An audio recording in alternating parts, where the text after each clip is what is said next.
Hello, everyone. Welcome to Zen and Fanfics. Today we are featuring What If Deku Had an Immunity Quirk in Zombie Apocalypse? The story is written by Anthony Tyler 9 on Wattpad.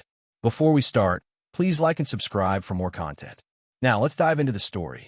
Izuku was walking home from school as he had suffered a horrible beating from Bakugo.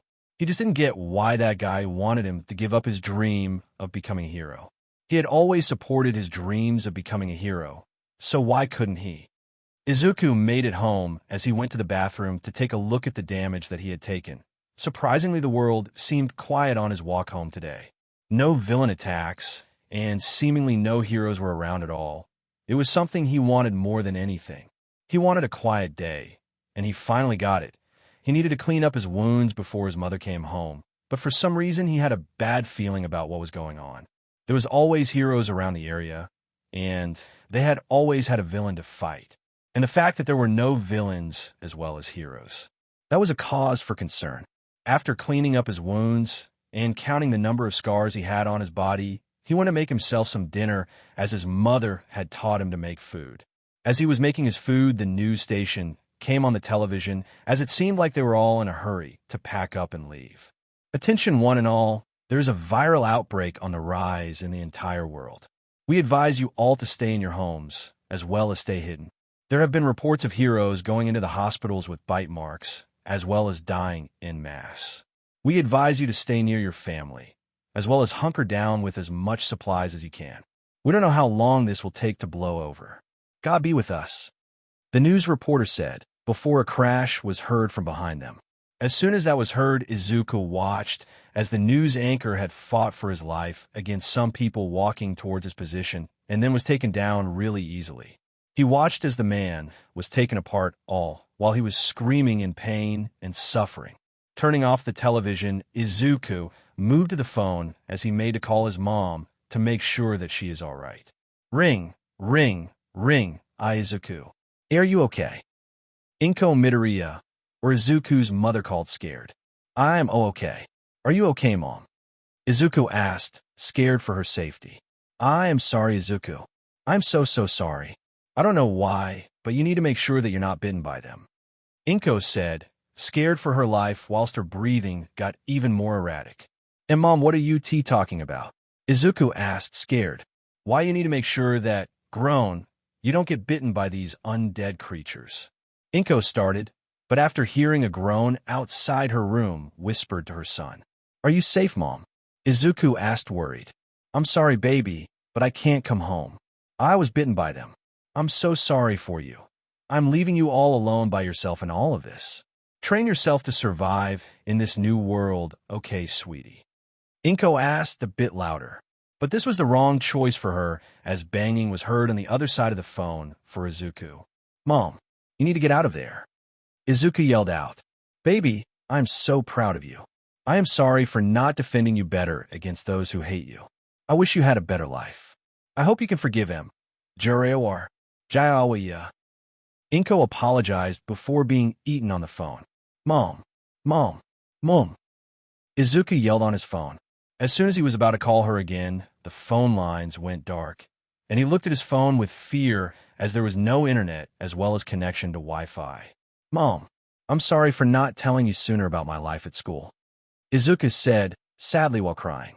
As he said this, he heard explosions coming from the city, and he moved to his window and saw that the buildings in the distance were exploding as well as there were people on the streets running from the dead. Izuku covered the windows of his home with sheets as well as barricaded his home with his table and chairs. As he was about to barricade his front door, it began to bang relentlessly as he stared through the peephole as he saw a young child in fear as he heard groans coming towards the little girl.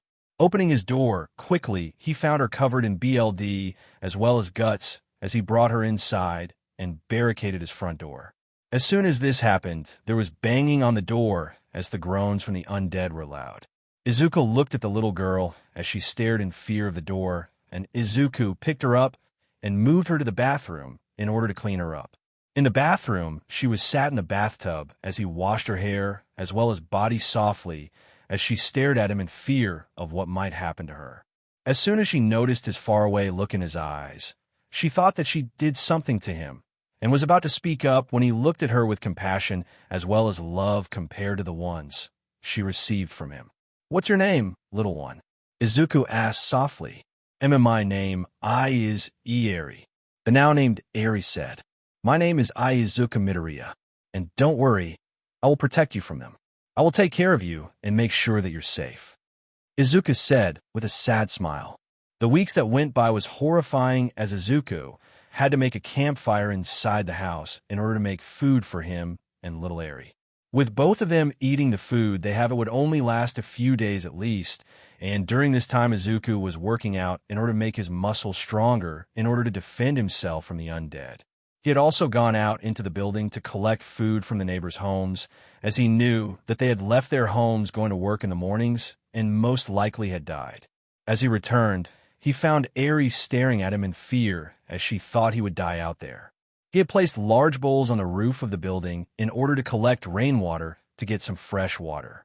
They still had electricity, so if they collected enough water, they could make it cold enough to drink. Izuku hadn't heard what happened to the Bakugos, and if they died, he didn't know what to think. He had a bad relationship with Katsuki, but at the same time he hoped that his mother was at least alive so she could be there with him. He needed a mother just like little Eri needed him. Izuku would go to sleep with Eri that night, with her hugging his chest tightly as she thought he would disappear in the morning. As he woke up the next morning, he noticed that the amount of undead in the area was lower than normal, as well as they all seemed to be gone from the area. Izuku collected food and other supplies from other apartments in the area, as he collected knives as well in order to defend himself against the dead. He didn't know how many days had passed since the start of the apocalypse, but he knew that he couldn't leave Eri all by herself, as it would mean he couldn't keep his promise to her. As he was searching for food and supplies, he found a woman who was in the middle of the street as if looking for something. She wore battle-ready clothes as she had a backpack on her back, and she was searching for the cars nearby for seemingly supplies.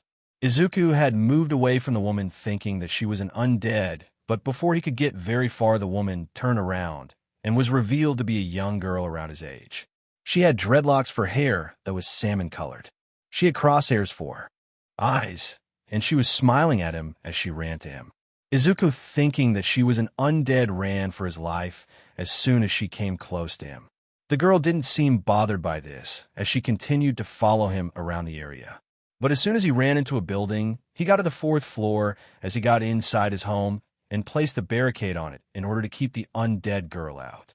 But as soon as he thought the coast was clear, he heard soft knocking on his door. "Hey, are you all right? I need to know if you're alive in there." The girl called out. Izuku was at a loss for words. He thought he and Eri were the last ones alive. He opened the door and pulled her inside as she sat on his couch as he checked her for bites or scratches on her body. She was being amused by this, as she never thought that she would be the one who would have her space invaded by a boy who seemed like her age, but he seemed more scared of others than he was of wanting to get into her personal space. "Yeah, all right, no bites or scratches." "Sigh, I thought you were one of them," Izuku said, sitting on the other couch. "What do you mean, one of them?" the girl asked, confused. "The dead. I've noticed more of them coming around here, as well as moving on afterward. It's not natural," Izuku said, as he looked at his notes, as well as his diary of the world going to SHD. "What are you writing in?" the girl asked. "I am writing down what happened today. Think of it like a catalog of the days, as well as nights of what happened so far. And my name is Izuku Midoriya. Nice to meet you," Izuku said, stuttering a little. "My name is Hatsume, future owner of Hatsume Industries," she said loudly, which got Izuku to place his hand over her mouth. "Quiet. We can't let the undead know we're here," Izuku whisper shouted. Esme nodded her head. She stared into his eyes as he was extremely terrified of the undead, seemingly, but then a thought occurred to her. What if she stayed with him and they cleared this area out and made it a survivor camp? It would give her a job to do with him, as well as they could allow others to enter the place for safety. "Can I stay here with you? We could start a community," Mei asked. "As much as I would love that, I can't let you stay longer. The undead are enough around here, and with you. I'm sorry, but I wouldn't be able to control my hormones enough to not F you silly," Izuku said, looking away blushing. What do you mean by that? Mei asked. The undead are capable of smelling those with quirks. I have to put Eri under my dirty clothes in order to hide her quirk scent. Izuku said, looking away. Wait, you found something on the undead? She asked, bewildered. Yes, and I found other things like they can use the quirks that they used to have, as well as apparently when I'm bitten by them nothing happens. Izuku said, revealing a 2-day-long bite mark on his left wrist. As soon as Mei saw this, she knew that his body held genes that didn't allow the undead to kill him through a bite. They could have a cure. Wait, if you're immune to them, that means we can find a cure. Mei said as Izuku started to talk. Look, Mei, as much as I would love to help the world get back to normal, nobody would even think that it was me that caused the healing of the world. They would think that I had started this mess and try to kill me as soon as possible. We just need to let nature take its course in order to survive this world. Izuku said, looking out the window. I can only allow you to stay here for 1 night, maybe 2 at the most. But if you wish to stay here, you need to help me in getting supplies, as well as collecting materials to block off the roads, as well as alleyways from the undead getting in. Izuku said, looking at her. You can count on me, Izuku. I will help you get this place ready for people to come and survive with us. Mei said with a smile. Well, thank you for your help. I will sleep on the couch. You can sleep on the bed in my room. It's down the hall and to the left. It has an All Might sticker on it with my name on it. Izuku said, placing Eri on his chest and falling asleep. Mei entered the room and found a lot of hero merch on the walls, as well as a stand in a corner of the room. She went to sleep with one thing on her mind. Why was he so cautious around others? Waking up on the couch, the next morning Izuku gets up off the couch and makes breakfast for himself, as well as Eri and their new guest. He makes scrambled eggs with bacon as well as a muffin as he gets the ingredients out on a pan and cooks them for most of the morning. During this time, Mei wakes up and enters the kitchen of the quirkless boy as Eri enters as well. They smell the food as he is setting up the table for the 3 of them. With this, they are able to eat their breakfast in peace and quiet until Mei begins talking about what she used to do before the apocalypse. It was a nice and calm morning as he watched her go on and on about each and every baby that she had created, and to find out it was to all be shown at the UE entrance exams later that same year made him wish this never happened in the first place. After eating breakfast, Izuku and Mei collected as much wood planks as they could to get a basic fence around the house in order to defend against the dead. Clearing out the apartment complex was easy enough since not many people remained there after the fall of society. But Izuku could swear every night he went to sleep, he heard the sounds of people crying for help as they were eaten alive by the dead. It was so bad that he had to soundproof his room in order to sleep at night. And since Mei was going to stay there, he managed to connect the rooms of the floor they were on in order to make sure that they had enough room for the 3 of them.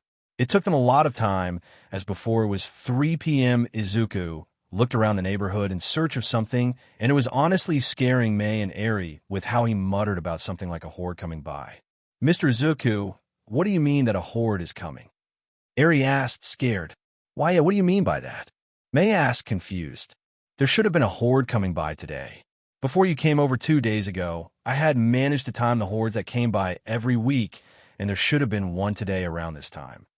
Izuku explained, as he stared at both of them.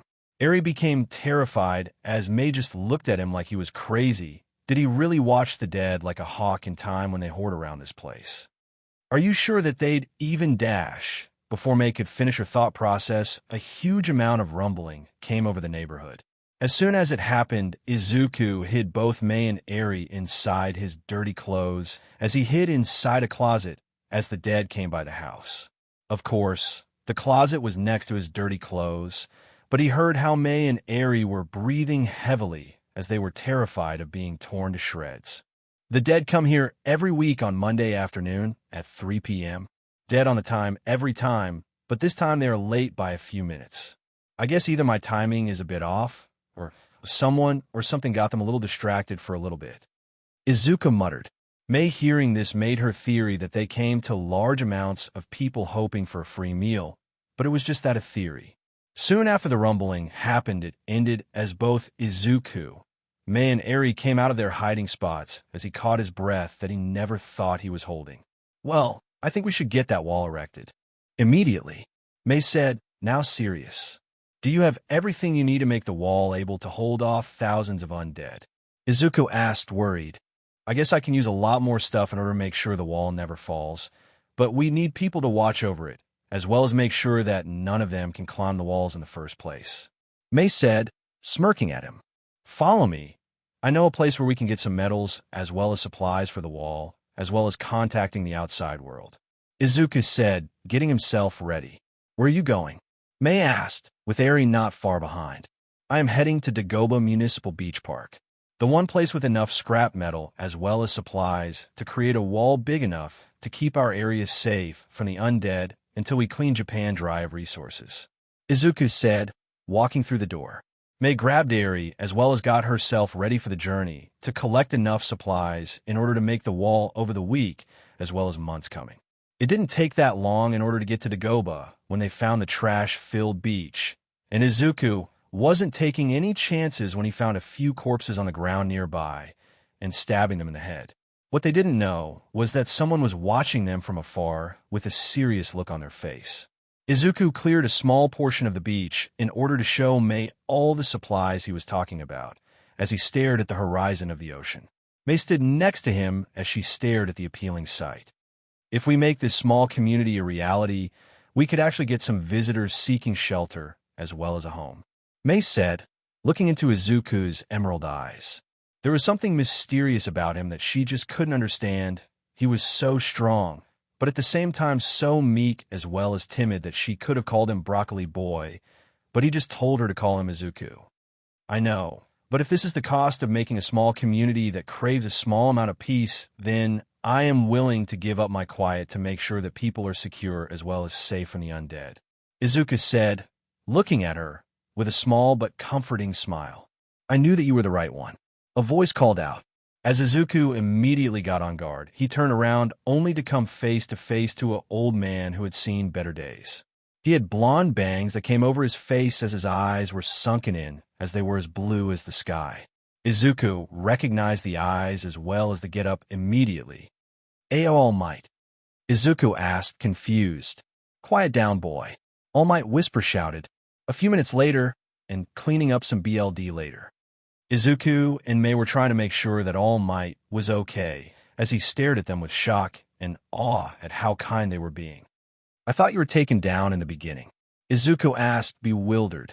I thought the very same, but at the same time I believe my quirk kept me alive the entire time. It didn't wish for me to die so soon. All Might said, looking at them. But if you're alive, what happened to the entirety of Japan? Is it like this everywhere? Izuku asked. Yes, it is the same across the entire world.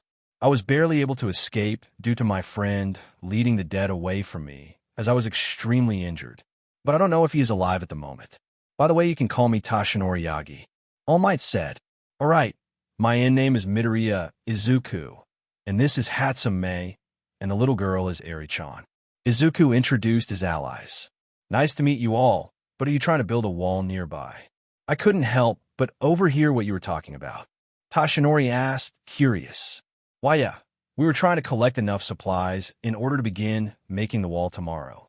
It will take some time, but as soon as it's good and up, we will be able to accept many people looking for shelter. But I hope that it will be enough. Izuku said, looking at the sky. Well, do you think I could help you in the hard LBR?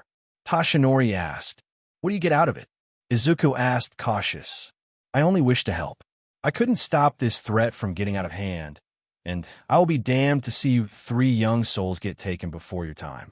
I have a few people with me hiding in Yui, and they can come over and help you all build your wall tomorrow.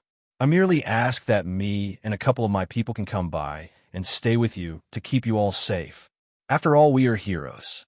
Tashinori said, will you all help on your side of this deal? Should I provide a small apartment for you all? Izuku asked one more time. I promise on my life as a hero that I will not allow you to be hurt in any way. I will personally make sure that you 3 are most definitely not harmed, as well as not be kicked out from your own place of stay. Tashinori said, smiling happily at them. Well, you have until tomorrow in order to get them. Just know that I have all the information you need against the dead right now. I will withhold the information until your group comes here. Once you're all there, I will set you up with a small apartment in the complex I currently live in. But you will either have to deal with a higher floor or the ground floor.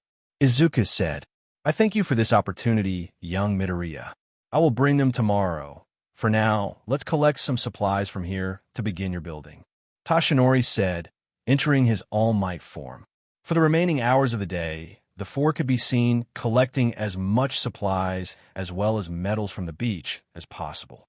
As soon as they returned to the area where Izuku lived, All Might noticed something alarming to himself about Izuku. He seemingly didn't have his mother nearby. As he was all alone, he really hoped that his mother was still alive in his home.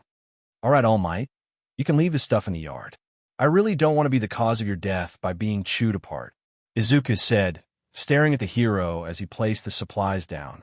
If you don't mind me asking, my boy, where is your mother? Is she all right? All Might asked. I don't know. She left for work on the day that this all happened. She hasn't returned ever since then, and I couldn't even know if she was alive or dead. If I'm being honest, the only place she could be is at the Mizudafu General Hospital, as it was where she worked as a nurse. Izuku said, looking away. All Might looked at the boy's body language and felt that he crossed a line. I'm sorry for your loss, or if she is alive, I can make sure that she is alive on my way back to the school. What does she look like? All Might asked. Sure, and thank you. She is a small, fluffy woman with long green hair with the same eye color as mine. She is very worried about family as well as cries a lot. Essentially, she is a female version of me, but shorter and plumper. Izuku said, walking into his home. All Might nodded his head as he jumped away from the area in order to look at the hospital. All Might POV, I jumped away from the boy's location as I made my way back to the hospital he mentioned. I may have been in Mizudafu for only a couple days, but I memorized the map that covers the entire Mizudafu area. I got close to the hospital and searched for the looks of the woman that the boy talked about. I soon after found who I was looking for, and I couldn't help but worry. All Might's perspective third POV, All Might had landed near the Mizudafu hospital as he stared through the windows as he saw Izuku Midoriya walking around the hospital. But she wasn't the person that Izuku mentioned. To him, she was something worse, as she had pieces of her body gone, as well as a missing arm. Her face showed her appealing features, as well as her dulled white eyes showed her once green eyes. Her hair was pulled apart, as if something tried to get to her brain. Not to mention that her stomach was wide open for the world to see. All Might took a picture in order to show it to Izuku, so that he doesn't grieve over her corpse and come here to find it himself. He jumps away as he makes his way over to the UA campus. On his way through the campus yard, he finds himself looking at the remaining members of the UA staff. The students had all left during the start of the apocalypse that they all didn't know what happened to them all. They heard that Lemillion had stayed with Sir Nightai as they fought the undead to the best of their ability. But that wasn't the worst part. Nightai was taken down almost instantly as Lemillion was out trying to save civilians as he fought the dead on his own. All Might felt bad that he couldn't reconcile with his former sidekick as they had split apart in order to find himself a successor. But since this whole thing happened, he couldn't find himself one, and he found Izuku and Mei surprisingly not far away from UA. He entered the school only to find that some of the staff was walking around aimlessly, like they lost all kinds of determination to take back what was once the world of heroes. He walked up to the first one he saw, Shota Aizawa. He lost one of his best friends as they fought the undead during a mission to get some supplies for the school. The friend he lost was Present Mike, and they were on the mission themselves when it all went to SHD, and he couldn't handle leaving his last friend behind. He found a dead a few days later with Present Mike in their little herd and killed them all and finished Present Mike himself. He couldn't let the man stay undead the entire time and wouldn't forgive himself if he allowed it to continue. Yagi, what happened out there? You took a lot longer than usual, Shota said, looking at him emotionlessly. I found some survivors out there, Shota, All Might said, staring into Shota's eyes, as they lifted a little before going back into their usual scowl. We aren't having them come here, are we? He asked. No, this place has given us the time to outlast the beginning, but it can't stay up forever. With the power outages, we can't continue this forever, so I found these survivors who are in the process of beginning to build a wall around their block. It isn't far from here. I need everyone to meet in the teacher's lounge." All Might said, leaving. A few minutes later, all that remained of UA was in the teacher's lounge as All Might looked at them. The remaining members was Midnight, Vlad King, Snipe, Cementos, and finally Chio. The rest had died when they left the safety of UA, and now that the leader of UA was dead, the place was no longer safe. And they couldn't keep it running since the dead would be brought to it like a moth to a flame. "I found some survivors out there." All Might started. "There's more survivors?" Midnight asked, surprised. "Yes, they're young, very young," All Might said, as he watched the other teachers' faces lose their color. "What are they doing out all alone? How old are they?" Chio asked, concerned. "They are around 6 for the youngest and 14 at the oldest," All Might said.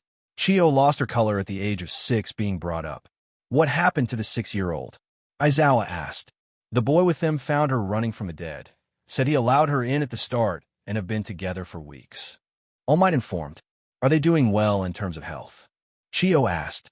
"Yes, they are as healthy as you can be in this apocalypse." All Might said. "What are they doing out there?" Snipe asked. "They were collecting supplies to build a barrier around their little block of the street. I believe that they have enough food to last them a little while. But there is one glaring problem with one of them." All Might said. "What is the problem?" Vlad King asked.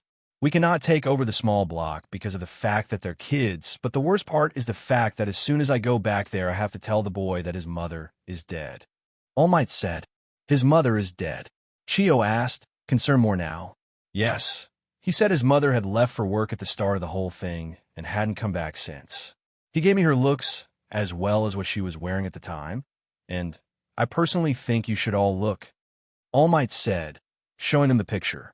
They were immediately disgusted at the fact that the boy's mother was torn apart to where she could barely walk, but to be one of them. That was a horrible fate. But now to the problem at hand. How to tell him that his mother was killed off at the hospital. They didn't know what to say. I will be telling him the truth, that his mother didn't make it, as she was turned within the week, most likely. But he will be emotionally hurt, so we will need to tread carefully. All Might said, "Why are you talking as if we're going to leave and move to his area?" Snipe asked.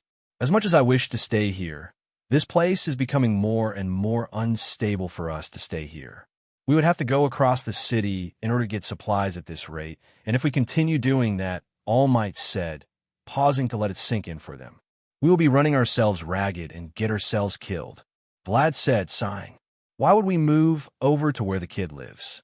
Didn't you say he doesn't live that far from us?" Aizawa asked, confused.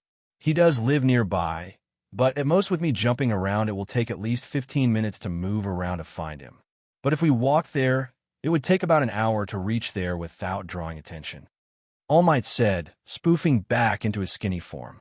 "Well, since we don't really have a choice, should we grab as much supplies as we can?" Midnight asked. "We need to grab as much supplies as possible in order to move there by the end of the day." All Might said, "Is there anything else you would like to tell us?" Cementos asked. "Actually, yes there is." He said that he had been watching the undead from afar and learned many things about them. He even might have learned how to take one down. All Might said, looking at them. Izuku perspective, third POV. Izuku was moving some things around the apartment complex as he was preparing the rooms for the heroes that were at UA. He didn't want them to come here and find them not having a good room to sleep in. Mei was in his mother's room, already transforming it into a workshop for making tools as well as weapons. She already made some spears as well as bows and arrows. He was building the parts for the wall that would go all around the block in order to make collecting from the homes a lot easier. As he was clearing up the road of the remaining dead that strayed from the herd, coming every Monday, he saw some people in the distance. He noticed one of the people being All Might as he ran over to them to introduce himself. Third POV. All Might and his allies were getting close to the block that All Might had told the other heroes about when they all noticed someone running to them, calling out All Might's name. As they got a closer look at him, they saw his blushing face as well as his young looks. He couldn't look more than 12 at the moment, as he was as thin as a stick. As he stopped in front of the heroes, Izuku looked at the ones there and was confused as to where the other UA staff were. "Hey, All Might where's the rest of the staff? The boy asked. Young Midoriya, I hate to say this, but we are all that's left of the school's staff, he said, shocking the boy.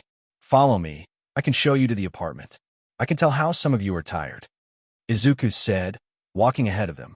As they got closer to the apartment, they found Izuku stop at one that looked like a slum apartment. Welcome to my humble abode. This is where I grew up from BRTH to now, although I opened up the lower and higher floors in order to make up for the amount of people coming. I didn't know how much would be coming, though. Izuku rambled. So, do you have any information on the dead? Aizawa asked. Eraserhead, is it? Izuku asked, receiving a nod. Well, to tell you the truth, I found out a lot about the dead. They tend to travel in herds like animals. They mostly tend to be worse at night, since they are more powerful at that time. Not to mention that even the dead can use the quirks of those that have been killed by them, although I'm not a part of that for some reason. Izuku said, sadly smiling at them. What do you mean by that? Snipe asked, wary. What I mean is that I've been bitten by them, and nothing happened, Izuku said, revealing a bite mark on his back. It looked really old too, but you wouldn't think that he had made the mistake of getting bitten by the dead. How are you still alive? Chiyo asked, looking at the scar tissue. To be honest, I got lucky. I was surrounded by the dead when a loud explosion came from the town square, and it attracted all of their attention as I was able to escape with the bite mark. I was prepared to end it, but nothing happened. I didn't get sick, nor did I feel the need to eat others. It was like I got bit by an animal. Izuku explained. Sonny, you might be immune to whatever happened, Chiyo said, surprising him. But I'm quirkless. There is no way that they couldn't turn me, Izuku said, shocking those around him. Why you're quirkless? All Might asked, confused. Yes, I have the proof in my home. But yeah, I got bit and lived to tell the tale. I never leave at night because of that bite. I go out during the day since it feels like the time for us has gotten longer. Do you have any other people in your home? Cementas asked. Yes, 2 girls. One is Mei Hatsume, while the other is a 6-year-old little girl named Eri, but I call her Eri-chan. I don't know her last name. I tried to find it online, but she apparently doesn't exist, Izuku said, entering his home. As soon as the door was opened, they found the said little girl running to Izuku as he hugged her. Aizu, you were gone for so long, I thought the monsters got you, Eri said, melting the hearts of the adults. Eri-chan, I need to talk to these guys, so can you stay near Mei? Izuku asked, receiving a nod from the little girl. She seems to trust you, Midnight said, watching the little girl run off. She really does. I saved her from the dead, chasing her on the first day since this whole thing started. She hasn't left my side since then. Also, All Might anything about my mother. He explained and asked. I'm sorry to say, my boy, but she is gone, All Might said, as Izuku looked at him with tears at the brim of his eyes. I knew it. I knew she couldn't make it home. God F damn it, Izuku said, sitting down in the chair and crying. As he was crying, Midnight moved over to allow him to hug her as he cried. As he leaned in her touch, he eventually cried himself to sleep. Placing him on the couch, Midnight looked at the others as she made a decision. We need to bring his mother here and bury her. As long as he can see her grave, he can continue on, Midnight said, looking at Aizawa. No, I'm not looking for his mother. Do you know what that would do to him? Aizawa said, staring at her. He just heard that his mother is dead, and you really think that he will think properly after that? He will want to find her for himself and make sure that she doesn't suffer anymore. Did you forget that that is what you did? Midnight asked. Sorry, but I'm not going out there. I'm already a mess.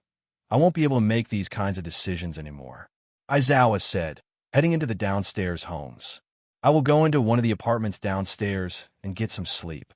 I will be making some walls around here made of concrete metal, Cementas said, leaving with a yawn. I suggest you stay here, Midnight. You might be the closest thing you could get to a mother figure, All Might said, as Snipe and Vlad followed closely behind him. It wasn't long until Eri came out of the room with Mei, who saw Midnight giving Izuku a lap pillow. If you're prepared for AF session when he wakes up, that is your funeral, Mei said, getting something to drink and heading to bed. What does she mean by that? Eri asked. She was just joking, dear, wanting to put you to sleep, Midnight asked. Eri nodded her head as Midnight moved Izuku's head onto the couch and got Eri to bed and read her a bedtime story to get her to sleep. As soon as she placed her to sleep, she went out to the couch to find that Izuku was still sleeping, but seemingly having a nightmare now. She moved fast and placed his head on her lap again as she moved her fingers through his hair, his soft and fluffy hair. How does he get his hair this fluffy? Midnight screamed at her head, but as soon as she was messing with his hair, Izuku was slowly waking up. As he looked into her eyes, he noticed that her melons were obstructing his view as he sleepily moved them out of the way with his arm as he stared into her blue eyes. Noticing her ever-growing blush on her face and where his arm was, he immediately yelped and jumped from the couch. What happened? Who are you? And why was your lap so soft? Izuku whisper-screamed since it was late at night. My name is Namuri Kiyama, and I am the pro-hero in Midnight. You passed out due to emotional exhaustion. And finally, it was because I used lotion on my whole body. Midnight said. Okay, Izuku said, blushing way too much as he was about to pass out again. But it was stopped because he had to tell her something. Did I inform you all that you need my scent to keep the dead off of you guys? Izuku asked, only to receive a shake of her head. Looking outside the window, all he saw was darkness, as it seemed like Cementos covered the building with his cement. Well, that's one way to keep the undead out of the place. Izuku's sweat dropped.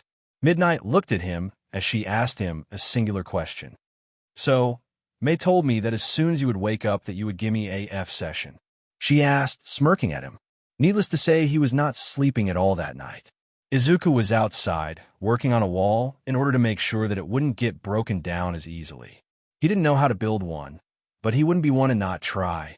So he used some of the wood fencing from his neighbors' homes as he placed them from one side of the block in order to block it off from the dead from going in that direction.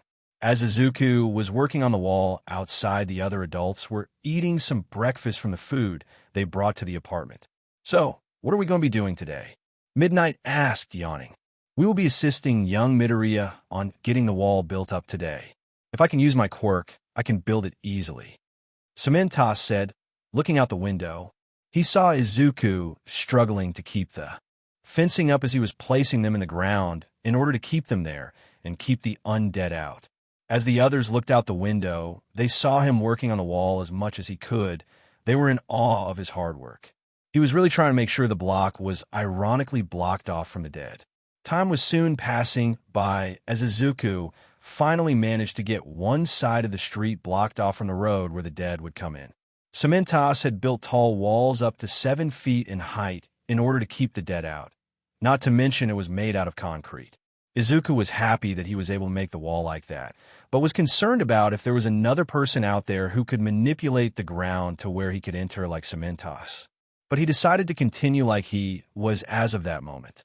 As that was happening, Mei had finally finished her weapons that Izuku told her to make as she saw the people of Yui Academy there, and couldn't help but notice that Power Loader wasn't there. Where is Power Loader? Mei asked the adults. He didn't make it. He was with Nezu when the undead attacked the school.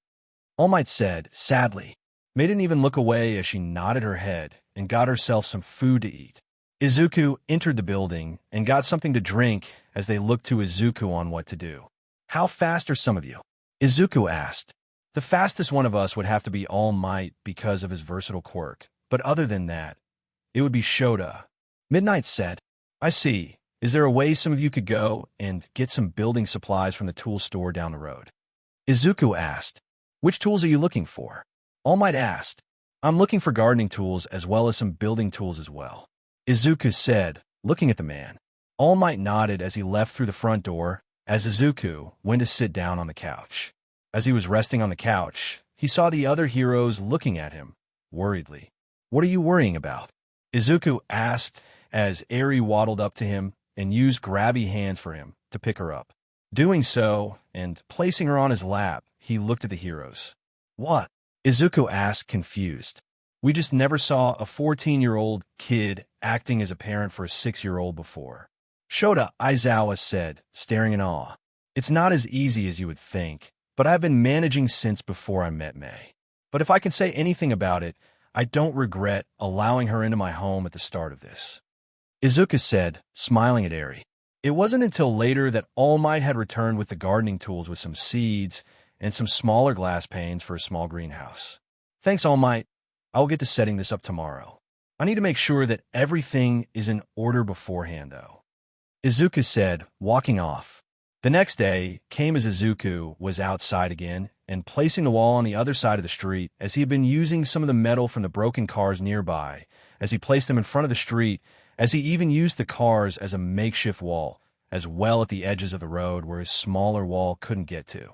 Cementos would then come outside and place a cement wall there, as well as a door there, in order to open and close when they came and went on missions outside of the walls. During this part of the day, Izuku raided the houses nearby as he got as much food and water from them as possible in order to keep them completely stocked. He was soon hit with a dilemma. How would they deal with the undead that couldn't be killed because of their quirk? What would happen if he got bitten by a quirkless undead? His thoughts would be interrupted as a red speck was flying towards him from the sky. He didn't know who this was, but they were coming in fast. As soon as he jumped out of the way, he saw that it was the pro hero Hawks as he was slowly getting up from the ground. Gah, that hurt like a beach. The pro hero said, dusting himself off. Hawks? Izuku asked. Today was not going well for Hawks, the number 3 hero. He had been looking for supplies, so he could survive this as long as possible when he was blasted out of the sky by some blue flames. He looked at the culprit and found Abi, one of the most dangerous vigilantes out there. As he went to defeat him, the BSDRD tried to bite him for some reason. As he beheaded the BSDRD, he found himself completely confused as to how he was able to kill him so easily. He inspected the body only to find that it was undergoing necrosis and had been for a while. He was instantly worried about his fellow heroes out there and made to fly away, forgetting that some of his feathers had been burned away. As he was flying around the entirety of Japan, he found that everywhere was covered in people attacking the innocent. It was like chaos on Earth, and a man in a suit was at the front with a deformed face and was currently chomping on some unknown hero.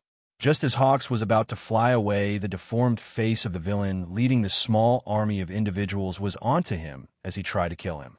Hawks was just barely able to avoid getting bitten by him. But as soon as he threw the BSDRD to the ground below, he flew away in order to escape. But not before getting hit in the back with something causing a terrifying crack in his back, which caused him to fall to the ground. Landing on the ground, he woke up from the blackout of pain as he stood up. Inspecting himself, he found one of his wings were broken. Gah, that hurt like a beach, he said, inspecting his broken and bleeding wing. H. Hawks, a voice called out behind him. Turning around to find a young 14-year-old kid with green hair with black roots standing near him with a bandage out. He noticed the teen's eyes, scanning him for anything dangerous. Don't worry, kid, I'm fine. Not bitten at least, he said, causing the kid to calm down a little as he came up to the hero and patched up his wing. How do you know how to patch me up like that? Hawks asked. I wanted to be a doctor, so I learned all that I could in order to do that. Not to mention that I was bullied in school before this whole thing started. Izuku said, looking away. Do you know what the hell is going on then? Hawks asked, confused as all hell. The dead are walking the earth, and you are asking me what the hell is happening. Izuku deadpanned. I get what you're talking about, but how are they able to use their quirks? Hawks asked, bewildered. I don't know. I have never seen them using any quirks. All I know is that they head towards the nearest set of quirks and kill them, adding them to their numbers. Were you followed? Izuku asked. No, I was blasted out of the sky by some guy in a suit and tie that was incredibly torn apart, and he used an air-compressed blast to do it. Hawk said, a guy with a suit and tie that was torn apart, not to mention he had an air compression quirk. Izuku asked. Yes, then that means that he is dangerous for those who can fly. Izuku said, before asking one more question. By the way, what did his face look like? So, we can avoid him. Izuku asked. His face was deformed. Not even his eyes were able to be seen. But he was trying to chomp on me when he literally jumped up to the height of where I was at. It was extremely scary. Hawk said, shivering. Well, let's get you inside. You need to heal in order to go back out there to find your group. Izuku said, Group? What group? Hawks asked. You don't have a group. Izuku asked. No, I was on my own. Hawk said, concerned. You are not to be alone out there. That is how they kill you. Izuku hissed, dragging the hero into his home to further help him. Ow. OW ow ow ow. Hawks complained. As Izuku sat the hero down at the table, he placed the wing of his in a sling on his back and covered it in bandages, but not to the point of which he couldn't get it to be uncomfortable. Thanks again, little birdie, Hawks said, finally settling down from his high of adrenaline. No problem. I just wish to help those in danger. We need to see if there are any more people out there in serious need of help. And we need to do it soon. The more people we have, the more people can defend this place. Izuku said, I can see that, since you already have the #1 hero here, as well as the #1 underground hero here as well. Hawks said, as Izuku blushes from embarrassment. You shush. Get some rest. That will take about a week of healing. Trying to make sure we don't tire out the old lady. Izuku said, getting a whack to his head. I am not old, young man. I am still feeling like I am in my 30s. The old woman said. All right. Granny Chiyo. Izuku complained. That's better. Now how is your wing doing, Hawks? Chiyo asked. It's feeling a little better, but other than that hurts like a beach. Hawks said, before getting a whack to the head as well. What the hell? Hawks groaned as he stared at Izuku, who pointed in another room. Looking over there, he saw a little girl who was being shy, hiding behind a couch staring at them, as well as listening in on their conversation. Sorry, he said, looking away. The next few weeks went on like normal. That was until Izuku hears banging on his wall to the left of the block as he runs over there and found a few girls looking around. Is there anyone there? We need your help. A girl with black hair and a ponytail called out. Who are you? Izuku yells down to them.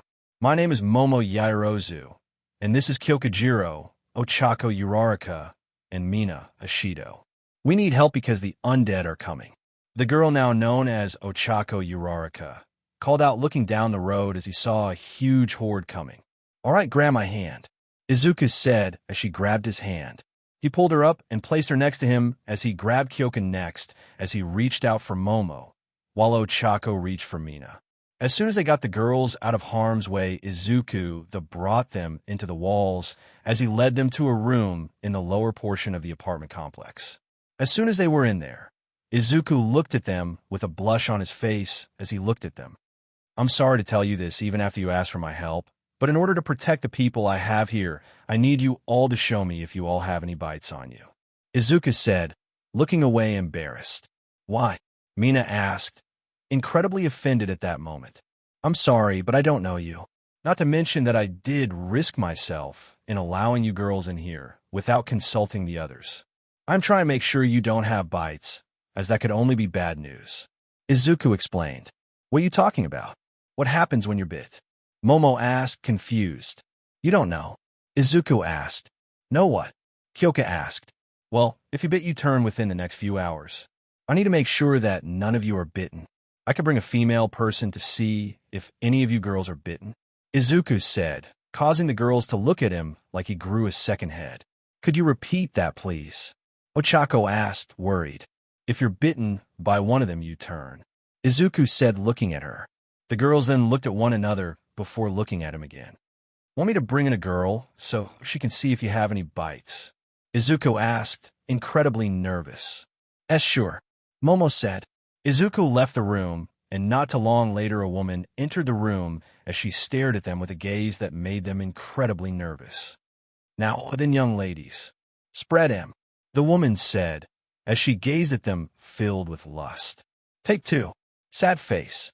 Now can you girls take off your clothes and show me if there are any bites on you?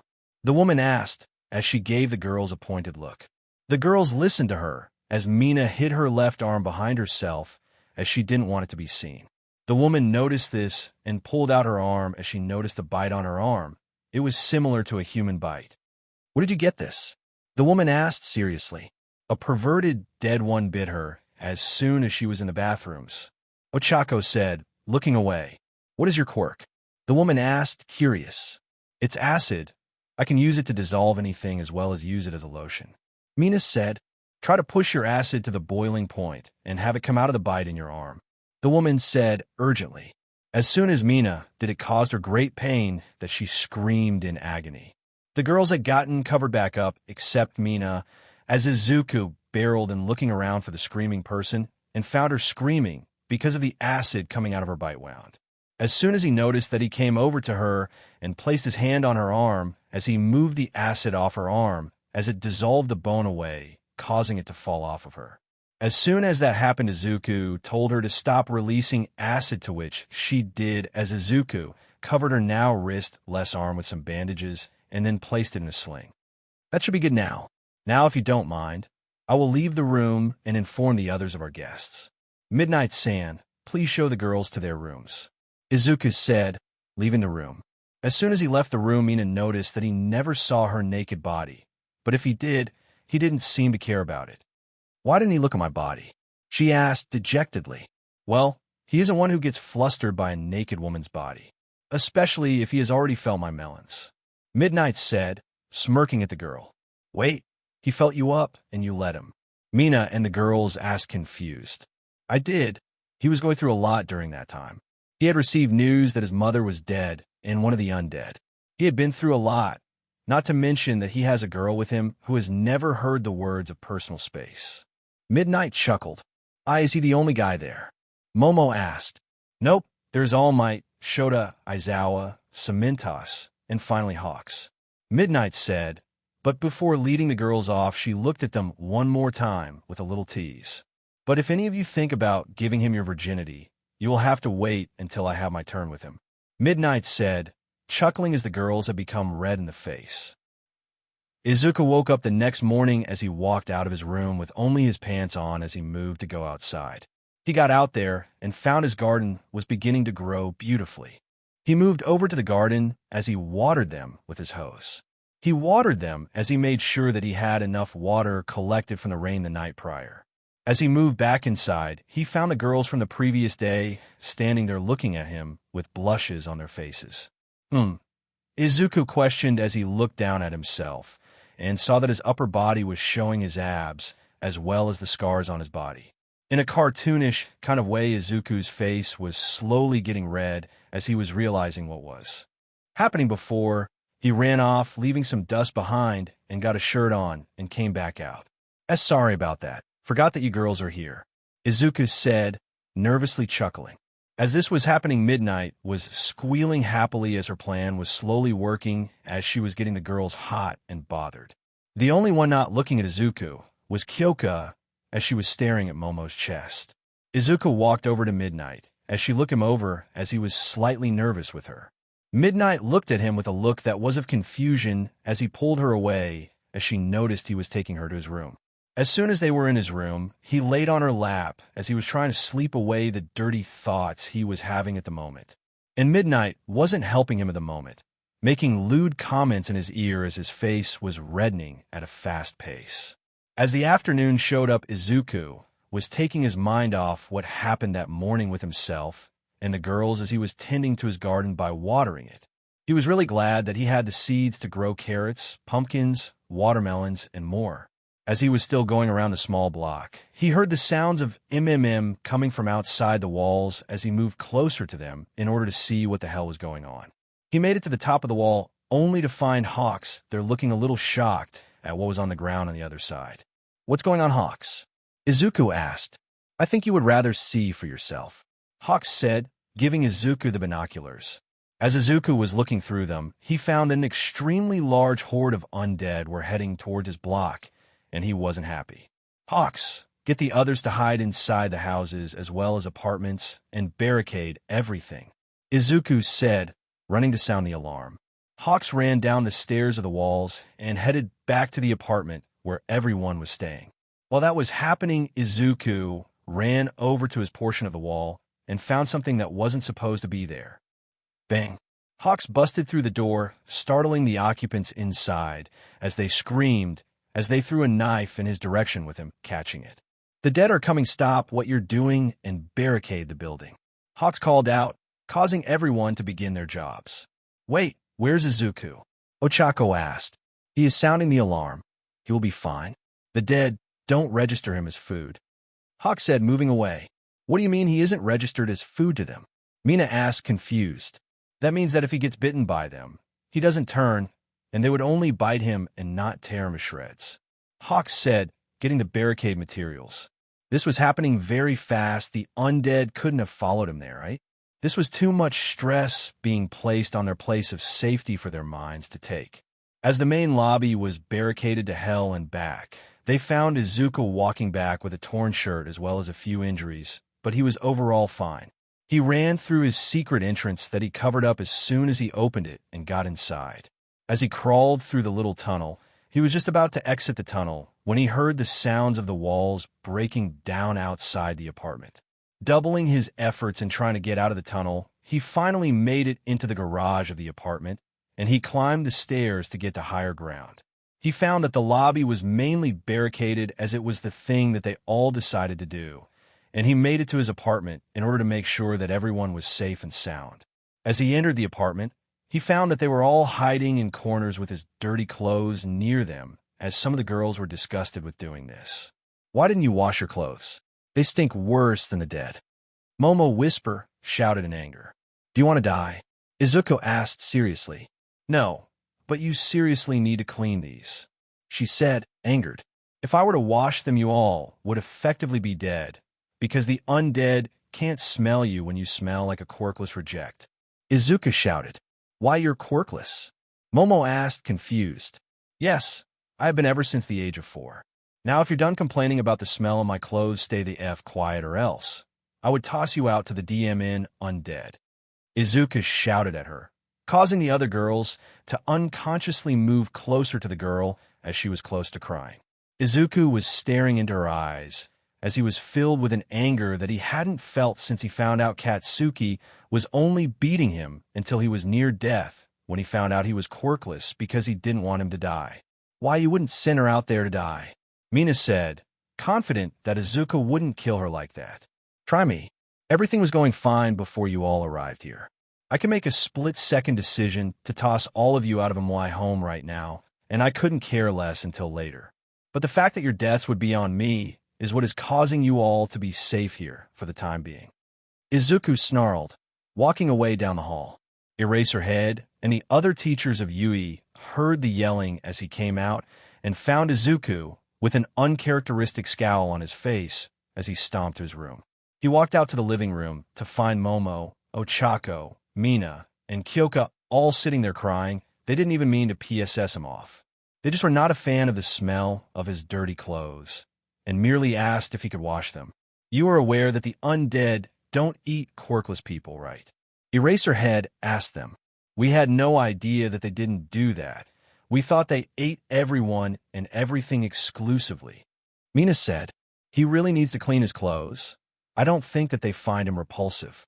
Momo said, "Fact of the matter is, he has felt what it was like to have a chunk of himself taken out and eaten, and the simple fact that he is alive shows that they don't eat people like him.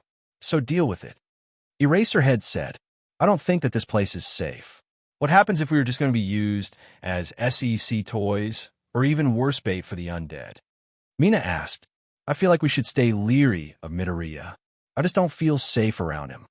Kyoka said, shaking her head, "Are you all just forgetting the fact that he could have just left us outside the walls here?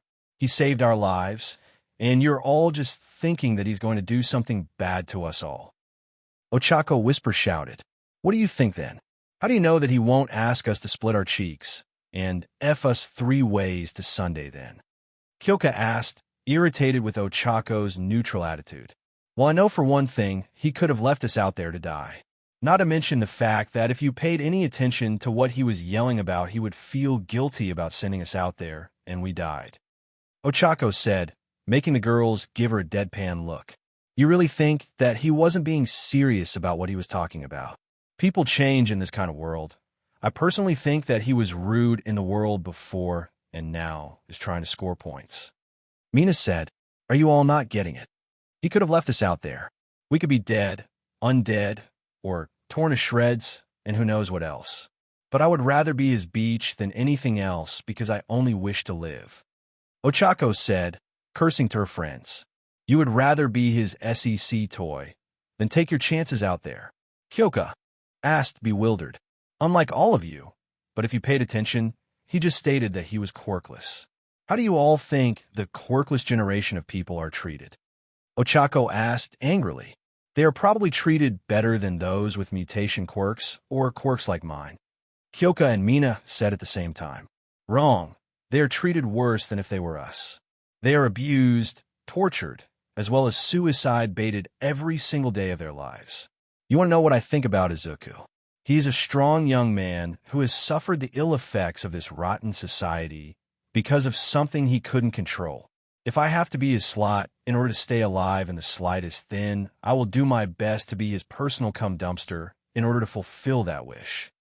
Ochako said, walking away from them. As the girls were watching as one of their own walks away, they were beginning to think about what the hell is happening when there was a harsh blow to the building in the lobby. Izuku was seen rushing to the kitchen where he placed his camera systems to look in the lobby. SHD, SHD, SHD, SHD, Izuku muttered, pulling out a machete. As he moved closer to the front door, he looked at the girls who looked at him with fear. Since he was holding a weapon, he stared at them for a moment before a brief moment of sadness washed over him. He looked down as he thought about what he was going to say to them. And as he looked at them, it was a small smile as he spoke. If you wish to leave this place of safety so much, then you can choose to leave in the morning. With the amount of undead here, it will be impossible to do so right now.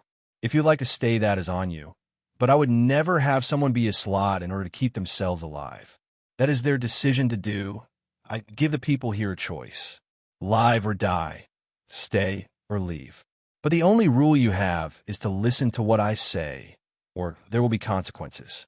The reason that my dirty clothes aren't washed is because my smell is the only thing that causes them to leave those with quirks alone and forgotten. They don't even register that you have a quirk because my quirkless smell is stronger than yours. If you wish to leave, then that's your decision and choice.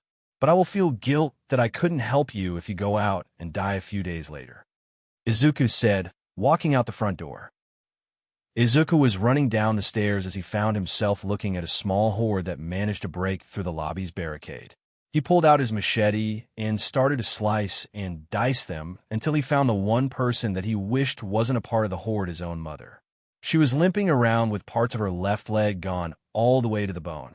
She was also looking as skinny as she was when he was 4. As she turned into his direction, he walked slowly up to her. As she moved to him, as she took a bite of his shoulder as he hugged her, she spat it out in disgust and tried to pull away. I'm sorry that I couldn't save you, Mom, Izuku said as he looked into her eyes. Her soulless eyes, that used to be sea green but have life in them now, being dulled and gray. I'm sorry that you couldn't come home and be with your worthless, quirkless reject of a son. I'm sorry that you can't see me grow up anymore. Mom, why did you leave me? Izuku asked, crying as he held her close to him. The other undead had left the two alone as they continued down the street and broke down the other wall and left. All that was left was Izuku and his mother hugging it out. Why did you have to go to work on that day? I can't do this without you, Mom. Izuku cried on her shoulder. As soon as he was near, full-on wailing, his mother caught movement in the corner of the room as she moved to go see what it was. Izuku looking over to see what it was found, it was Kyoka, as she was looking at him with shocked eyes. And as soon as he realized what his mother was about to do, he killed her undead form to prevent her from attacking. Why were you hugging that thing? Kyoka asked as she stared into Izuku's eyes. You shouldn't have been there eavesdropping. I was talking to my mother, and she died in the start of this mess. So you tell me why you think that I was talking and hugging my mother.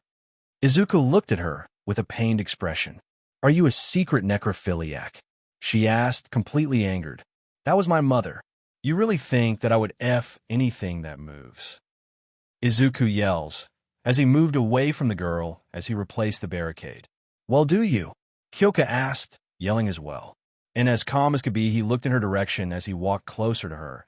And as soon as she was backed against the wall, his height was causing her to tremble. Sure, she could use her quirk on him, but she was too scared to even use it. I suggest you pack your things with the other girls.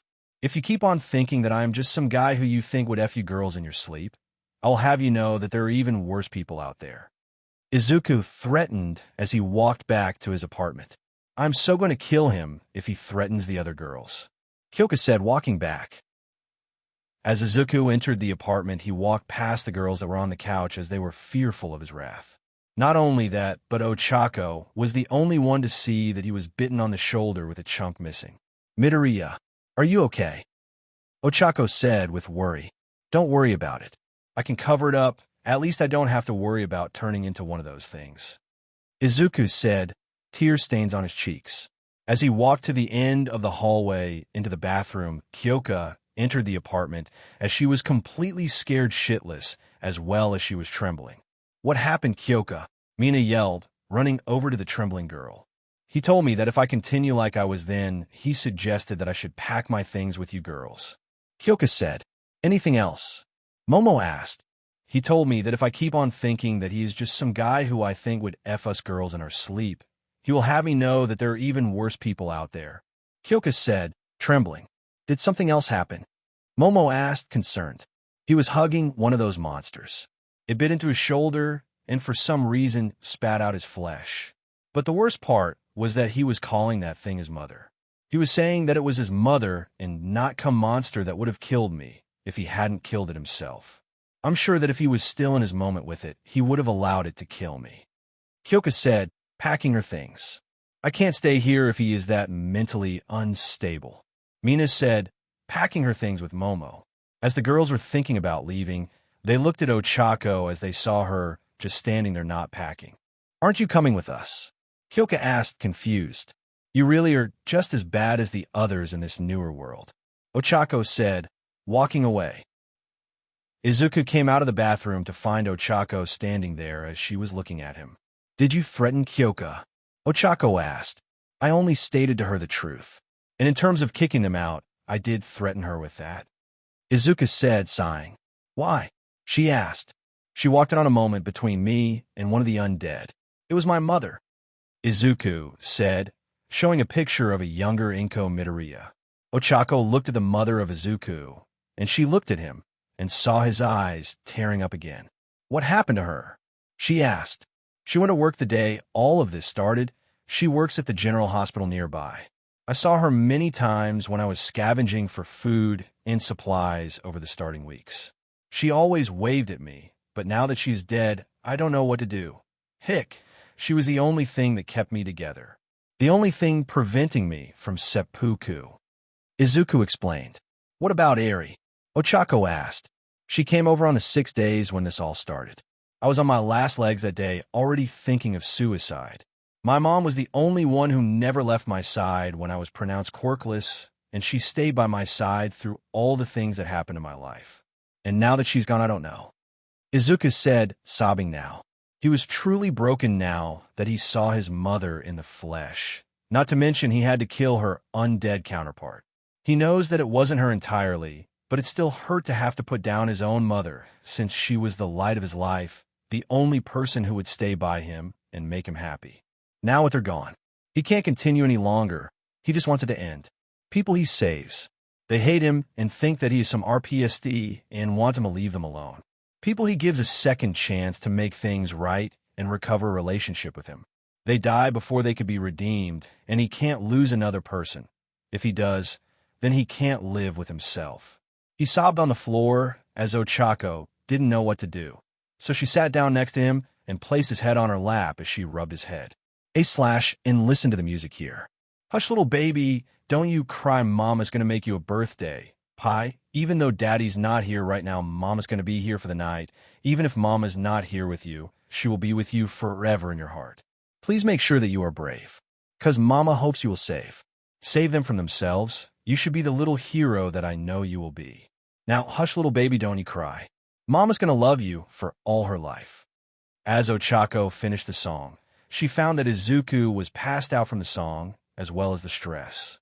She smiled sadly as she looked down at him, as she moved his hair out of his face, as tears were streaming down his eyes.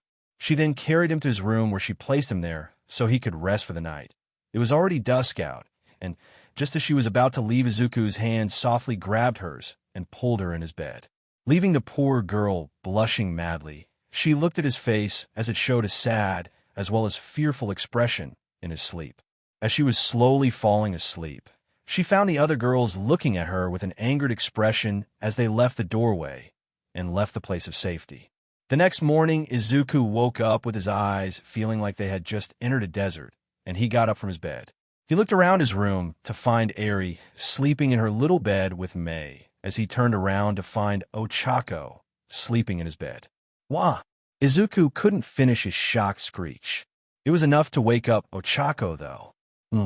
What time is it? Ochako asked, confused. Girl in my bed. What happened? Did I do something to her last night? No, that couldn't have happened. Did I take advantage of her in my lowered mental state? Izuku thought of the many possibilities. Hey, are you okay? You were extremely down in the dumps last night. You even pulled me into the bed last night to prevent your nightmare from continuing. Ochako asked, Why, yeah? Come on, let's go see if your friends are still here. Izuku said, pulling her out of the bed. As she was walking with him, they found a note on the counter as it stated that they took all of the food with them as they left in the night, all while thanking him for the safe place to sleep for the nights that they were there. How could they? Ochako yelled in anger.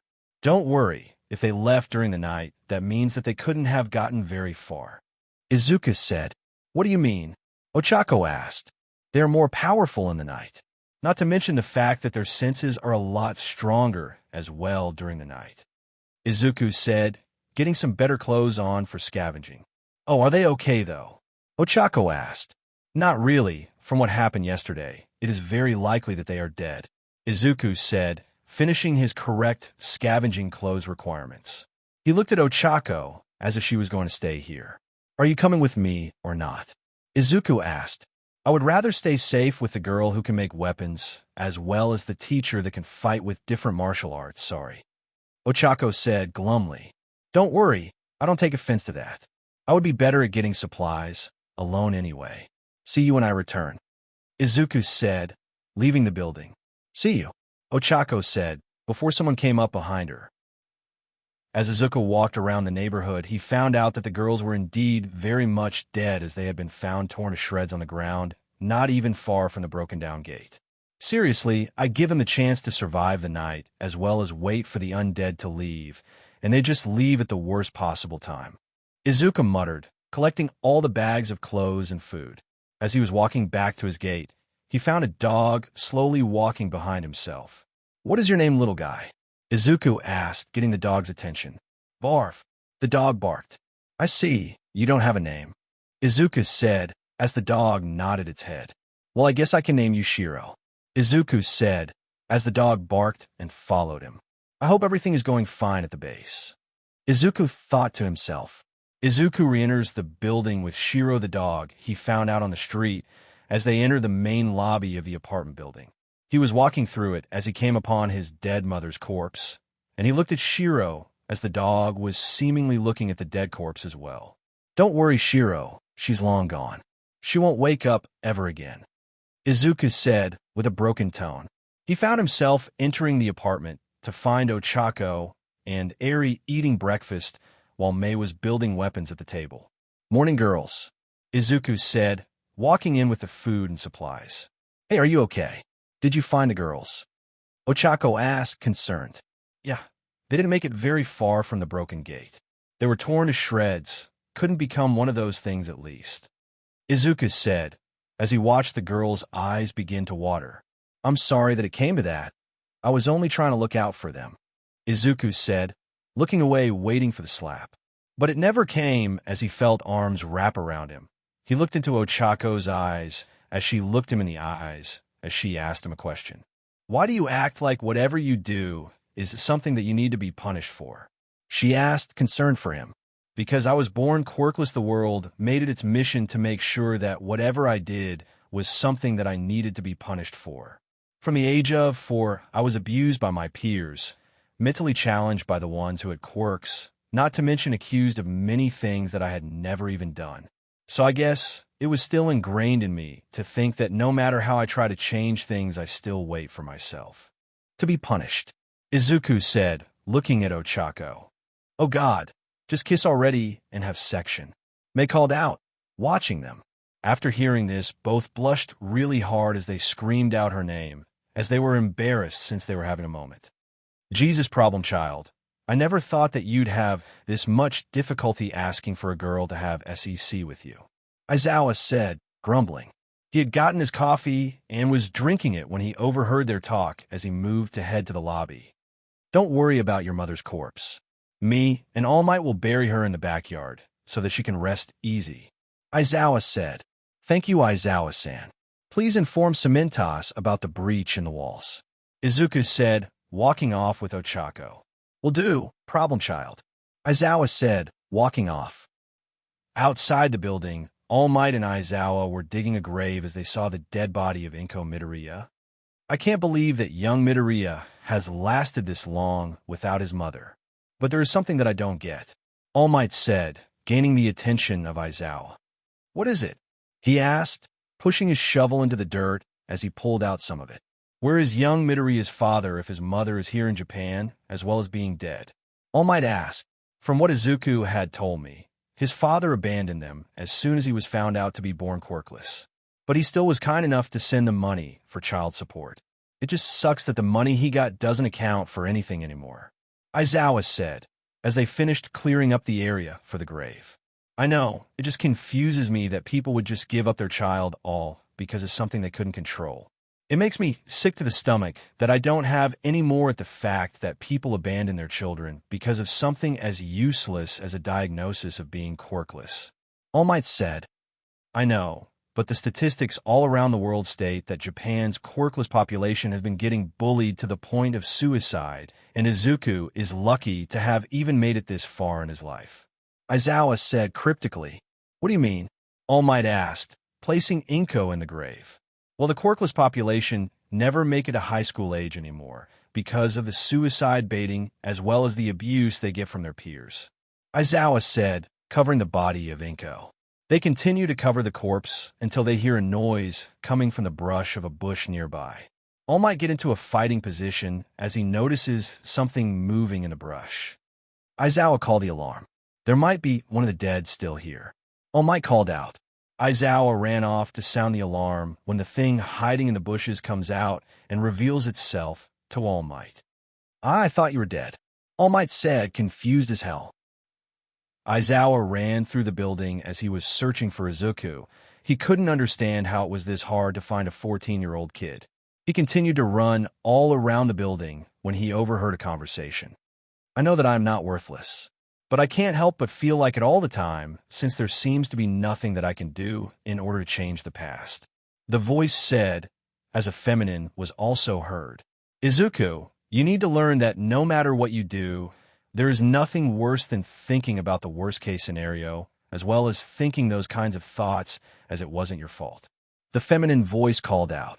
I can't help it, Ochako. I forced them to think that I was a threat to their safety, and I only blame myself for pushing them to that point, because of the fact that my mind has been broken down to the point that I think suicide is the best-case scenario to end this miserable life of mine. I have no quirk, I have no friends, I lost my mother at the start of this godforsaken mess, and people are just too afraid of me because they just can't see the fact that I was not what they thought I was. I have lived my life thinking that I was worthless because of those around me constantly telling me so, with that stupid name Bakugo gave me as a kid. I can't stand living like this any longer. My mom is dead. I don't know where my dad is, nor do I ever want to know where he is. I have a little girl who looks to me for every and all answers that come to every problem that we face. I have multiple girls that make me feel things I have never even felt before in my life. Not to mention this bullshit that happens to my groin at night, where there is constant pain and I can't stop it. So please tell me what to do so I can do my hardest to stop the pain from continuing, Izuku yelled, before Aizawa heard a slap sound. Feeling better now? Ochako asked. Not really, Izuku said, before Aizawa heard the distinct sound of her hand raising up again. Let's just see what Aizawa-san wants, Izuku said, as he walked near the door. Just as he was about to open the door, Aizawa walked inside the room as he looked at both of them. Izuku was sporting a bruise on his cheek as he was crying profusely, and Ochako had her face reddened as she was in close proximity to Izuku, and her mind couldn't take it. Two things. 1. You need to get serious help about that issue with your mentality. 2. There seems to be another one of the dead inside the walls remaining from the horde that came by, Aizawa said, as Izuku's eyes widened as he ran out of the room, grabbing his machete. You did the right thing, Uraraka, Aizawa said, moving towards the door. Really? Ochako asked. Yes, if he was allowed to continue with that self-deprecating mindset, he would have got himself killed, and everyone here would be saddened by his absences, Aizawa said, leaving the room. By the way, just F him already. If he is telling you about the raging bnur he gets at night, then you need to help him take care of it, Aizawa yelled, causing the poor girl to become too embarrassed. Hound dog. How are you alive? All Might called out. I was attacked with Principal Nezu when we were on our way to the Hero Commission. I made it out with Principal Nezu, but we got separated on the way to this part of the neighborhood, the pro-hero said, stumbling into the place. Are you bitten at all? All Might asked, worried. No, they all tried to chomp me, but I managed to maneuver around them all and kill them all in one hit. What the hell is happening to the world? He asked, confused and tired. All Might, a young voice called out. Young Midoriya, I need your assistance. All Might called out, dragging Hound Dog. Izuku dropped his weapon as he ran over to assist the #1 hero. As they dragged him closer to the building, Izuku looked over his injuries. How did you survive? I thought that the dead went after all of the people with quirks. Izuku asked, bewildered. They go after those with quirks. Hound Dog asked as he was sat down on the couch in the lobby. Izuku was patching his body up as he nodded his head. I've watched them over the months since this whole thing started, and it wasn't pretty. They can use the quirks of those who they have killed. I was barely able to survive this long, and ever since then, I had been meeting with people who have been out there on their own. Izuku said, I thank you for your assistance, young man. I believe you. Could become a great doctor if you gave it a try. Hound Dog said, smirking. I could, but all my life, I had always wanted to become a hero. But everyone told me I couldn't because of something I couldn't control. Izuku said, let me guess, you don't have a useful quirk, or any at all. He asked as Izuku nodded. I don't have a quirk to use to become a hero, but I have been protecting this place with my life. Also, the dead don't like quirkless individuals. They take a bite out of someone like me, and they spit it out. Not to mention that I still feel the pain of their bite, and they can't make me turn into one. Izuku explained. Well, I guess Chio will have a field day in curing the human race. Hound Dog said, as everyone became somber. What happened? He asked. Chio Shizenji had died just a few days ago. She died of old age as well as too much stress on her body. All Might said, solemnly. Well, at least she taught someone her skills, right? Hound Dog asked. Yes, she taught young Midoriya everything she knows. And I am glad that he took her lessons to heart. All Might said, as Aizawa entered the room to see Hound Dog. Is he one of them? Aizawa asked. No, he is very much alive. Unless I found that the cure is in my BLD. But that would be preposterous. Izuku said, chuckling. Well then, good to have you back, Hound Dog. Aizawa said. You are too. I thought all of you were dead since the school was ransacked, as well as cleared of everything. Hound Dog said. Yeah, they moved everything here. With the power going out, you would have to rely on solar power there, meaning that you'd have to do everything in the daylight. Izuku said, and this apartment complex is a much safer place to be. Hound Dog asked. The school's gates had been breached as the undead had managed to get inside Hound Dog. Almost all of the school staff are dead. Present Mike, Snipe, 13, Vlad King, as well as most of the students have been killed off. We are all that's left of the school. All Might said, solemnly. Also, when you get back into your groove, you might want to give this young man some therapy. Since he was quirkless during this age, you should know the statistics. Aizawa said, earning a nod from the counselor. What happened to the other people at the school? The students, I mean. Hound Dog asked. They were either on an internship as well as a work study, or they were killed by the undead. I still haven't heard back from Sir Knight, I, and Mirio Togata. I guess it's safe to assume that the undead got to them. It will be hard to kill something that can become intangible as well as someone who can see the future. Hound Dog said, grumbling. Well, you can stay here as long as you want. I don't care about where you will sleep, just as long as you keep noise to a minimum.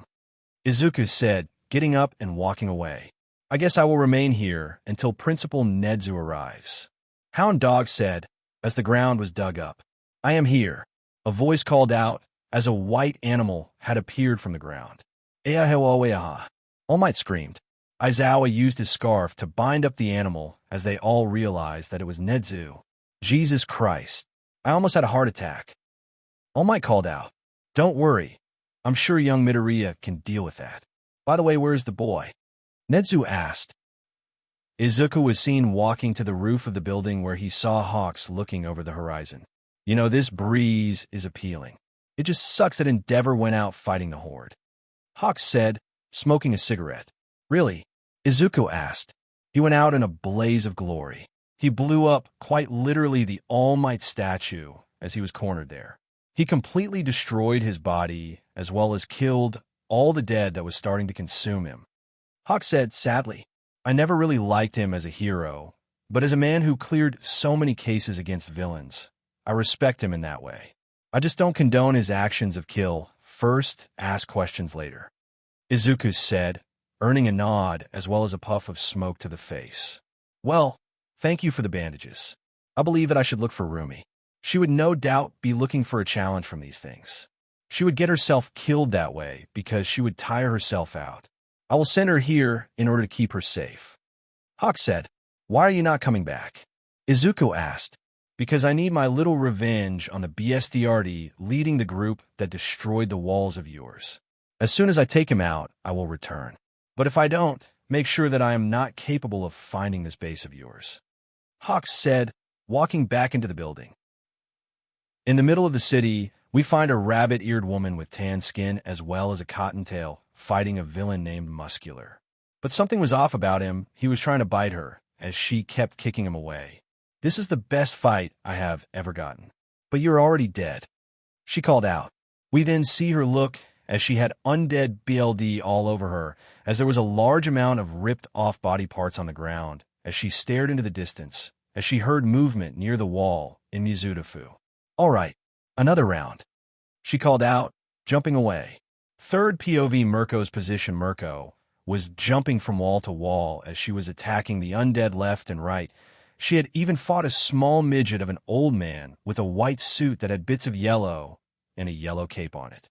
He even used his quirk to keep up with Mirko, but in the end his old decrepit body couldn't keep up with her as she smashed his head in with her foot on the ground. Take that, you old geezer. You just never learn nowadays, huh? Mirko taunted as she saw the BLD spilling out. DMN, he was one of those freaks. I really need someone to help me out over here. These things are starting to become too overwhelming. But that is nothing but a challenge. Mirko stated, jumping off once more. As she was jumping from roof to roof, she found someone who was fighting the undead. He was kicking as well as slashing their heads off without much trouble. But the main issue was the simple fact that he was surrounded. She jumped off to assist the young man who was fighting for his life in the horde of undead. As she smashed down on one of the undead, she kicked another with a roundhouse kick, before backflip kicking two undead into the air, as the young man used this to combo into him, leaping off the wall and smashing his leg into both of them. Just when it seemed like they were going to be overwhelmed, the young man pulled out a grenade as he pulled Mirko away and behind some plywood as the explosion went off. The young man and Mirko looked at one another as they pulled the plywood off themselves and got up from the ground. I can't believe that worked. The young man said, looking at Mirko.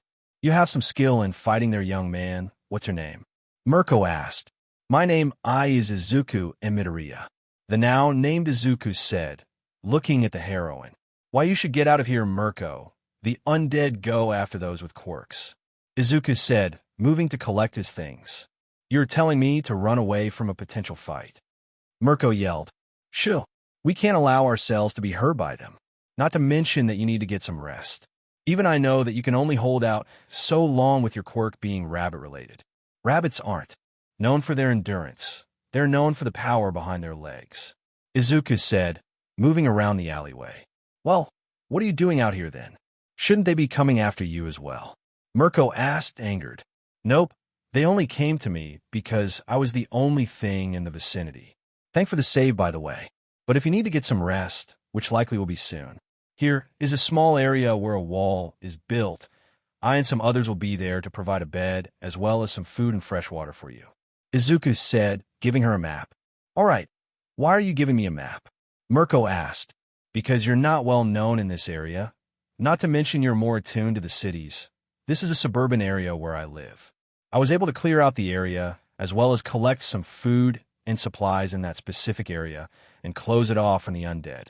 The only way inside is to be with me, or someone who already is alive in there, or by an undead who can manipulate the ground to the point the walls would be useless. Izuku said, walking away. Well, I might see you later then, little SHD. See you later. Mirko said, jumping off. As she disappeared from sight, Izuku looked at his radio as he pulled it out and talked to who was on the other side of it. This is Sai, little rabbit. Come in. Izuku said, blushing. This is Redbird. Hear you loud and clear. The person on the other side of the radio said. Rabbit is incoming. She is heading over towards central Mizudafu. Please keep her safe from the undead. You're the only one I can trust in getting her to the base fast enough should she get bit. Little Rabbit out. Izuku said, turning off the radio. We'll do, Little Rabbit. Redbird out. The person on the other side of the radio said. Please keep her safe, Hawks. I need to be out here collecting supplies so that everyone else can survive. Izuku said, continuing his search for food and water. Deep in downtown Mizudafu, Mirko is seen fighting many undead at the same time as she kicks and punches them to bits. Huh, now this is how I like it, she yelled out as she smashed undead brains in. Although high into the sky, there was someone flying overhead, watching from above. It was Hawks. He had managed to find her, although it wasn't hard to find her since she loves to yell at her opponents. He was flying for a bit when he noticed the undead that shot him out of the air a while back, and he was pissed at seeing that the BSDRD was still alive. He pulled out two powerful feathers that sharpened into blades as he launched himself towards the threat as he stabbed the BSDRD in the face. But something was wrong with this one, since he could seemingly shrug off the instant kill completely without acting like it could kill him. Hawks was sent flying into a building as the undead walked over to him, and Hawks saw a foot coming in to knock him out, when another foot sent the undead flying into the distance as his body got shredded by the buildings he went through. Hey there, Hawks. Didn't think you'd make it. A familiar voice called out. He looked up and found Mirko standing there looking at him with a smirk on her face. He shrugged his shoulders, getting the dust off of them as he stared at her. We'll need to take that BSDRD out. I think we would have to disintegrate him into nothing. He keeps healing back what was destroyed. Hawks informed. So we need a quirk that can disintegrate things. Where the hell are we going to find someone like that? Mirko asked, agitated. Well, you found him right here. A voice called out from behind. Both heroes turned to look behind them and found a young man with scraggly light blue hair whose face was looking like the worse for wear. Who are you? Hawks called out. Someone who will be willing to help. The young man said. Meanwhile, on the other side of Mizudafu, Izuku was entering a building that was like a shopping mall. He found the food court as he was searching for food, water, clothes, as well as other necessities. He was keeping a lookout since he was the only one here. He didn't want to run into other people out here. Who knows what will happen if they aren't right in the mind. As he collected the last of the food that he could hold, he turned around and came face to one of the undead. It stared at him with a weird look before smelling him and walking away. TT, that's new. Izuku stuttered as his heart raced. I need to get out of here before more of those things get here. Izuku thought to himself. He was running around the mall when he found a little boy and a young woman running from the undead. Don't look at them, Izuku. They're none of your concern. Izuku thought to himself as he continued down the road. Where is everybody? Where is Ragdoll, Tiger, and Pixie Bob? The mature woman called out in fear. Imminent. Izuku screamed in his head. Over here. Follow me. Izuku called out, gaining the woman and child's attention.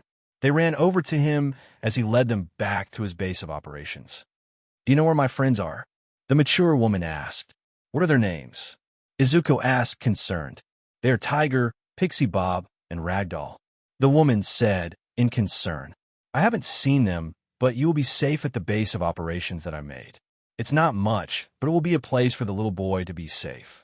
It's not safe out here, especially at night, Izuku said, leading them to the walls around the corner. How come you are out here then? The young boy asked, angrily. Because the undead don't come after me. They would rather take a bite to see if I have a quirk, and if I don't, they spit it out. Izuku said cryptically. What do you mean by that? Were you bitten by them?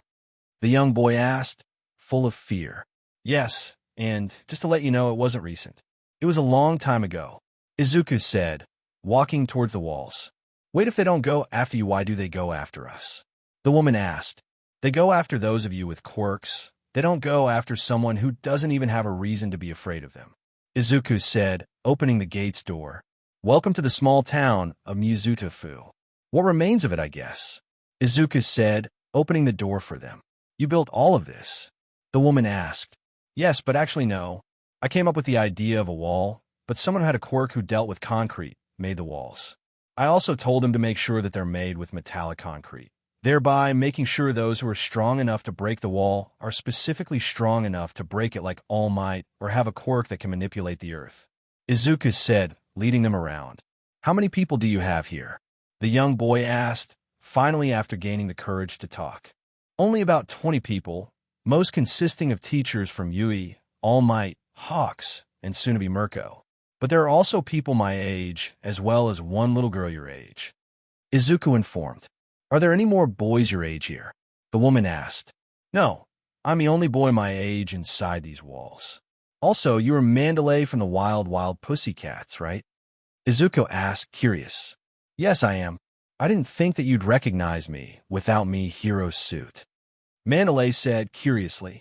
Well, be prepared for tonight. There will be a horde coming by tonight, and I want everyone inside their rooms and sleeping by. Then, Izuku said, pulling off his shirt to dry it off. Why do we have to do what you say? The little boy said, angrily. You will do as I say because I can just leave you both out there to die. This place is my home, and I will not be disrespected by you. If you continue this, I will kick you out of the main apartment complex and into one of these houses. If you continue this behavior, I will be forced to kick you out of the walls and into the streets filled with undead. Do you want that? Izuku said, looking at the little boy who was progressively getting more and more fearful up to this point. And then no, he said, scared. Good. Frankly, I don't like having to kick people out. The last time that happened, they didn't make it 1 mile away from the walls before being killed. Izuku said, walking away but stopping to look back. I gave them 10 chances to change their mind about how I run my community. They couldn't stand it and stole my food and supplies and left. I gave them the chance to wait it out until morning to leave. They didn't listen, and they were dead when I looked for them in the morning. Please don't be like them. I don't like it when people needlessly die, especially little kids. Izuku said, solemnly as he walked away. Aunt Mandalay, I don't want to be out of the walls. The little boy said, fearfully. As much as I don't like how he talked to you, Koda, I need you to be on your best behavior. I don't want to lose all that I've left if my other friends are dead. Mandalay said, looking at Izuku's retreating figure as well as staring at the starboard-shaped scars on his back. Back in the City Hawks, Mirko and the mysterious young man were battling an undead threat that needed to be put down. The young man was sad about the fact that he knew this man as his old sensei before he fought the undead by himself and couldn't stand to see him like this. They had the old sensei on the ropes as he was nearly disintegrated when a supposed sensei of the young man had moved his face closer to the young man to bite him. The young man placed his hand inside his old MSTR's mouth and disintegrated the inside, while also getting bitten in the process. But he didn't care. So long as he could die happily, he was fine. As the undeath's body was turned into ashes, they watched as the young man hold his stomach as the turning process began. I need you to kill me. I don't wish to become one of those things. The young man called out, spitting out BLD at the same time. What is your name before you die? Hawks asked him. My name is Tamura Shigaraki, but my real name is Tenko Shimura, the grandson of Nana Shimura. Now I can die with a good conscience, he said, as Hawks decapitated the young Tamura. To think that he got bitten in the end. I don't think we should stay out here, Mirko. Hawks said, looking at her. Yeah, I think I should head over to that base the kid told me about. She said, looking at Hawks. Race you there? Hawks asked, smirking. You're on. Mirko called out, jumping from building to building. Stop that, rabbit. Hawks called out, flying in the direction of Mirko. It took them a little longer than they thought, as it was already dusk out when they arrived at the wall outside the small community. So this is the place. It looks run down. Mirko comments, just don't do anything that might PSS off the young man. He has lost a lot in the coming days, and he would rather not lose what's left of his humanity yet. Hawks said, staring at the rabbit woman. What the hell does that even mean? Mirko yelled at the young man. He had lost his mother in the start of the apocalypse, but didn't find out about her condition until recently. Then he had saved some young girls from the undead outside the walls that you came into, as they thought that he was a BSDRD, and they decided to leave during the night, taking all of the food and supplies. He didn't find them alive or all together when he searched for them. Then he found out that there were more people still alive. I am not sure what his mental processing is at right now, but he is soon about to break mentally and will be a liability when that day happens. Hawk said seriously, how do you know all of this? She asked, concerned. It was all from Hound Dog. Turns out he survived the ambush on him and Principal Nezu, and they both arrived here at the same time. But he has been recording Izuku's mental state, and it isn't good. He has no self-worth, no confidence in himself as a person, and would rather die saving someone than watch after his own life. He was bullied for something he couldn't even control his lack of a quirk. So, if you do something to get him angry enough to throw you out of this place, be prepared to leave because he means it when he says that he will kick you out of the community himself. This is his home, and he will be damned if he lets this place fall. Hawk said. Mirko watched as he moved closer to the wall as he opened the door as he stared at her with a small smile.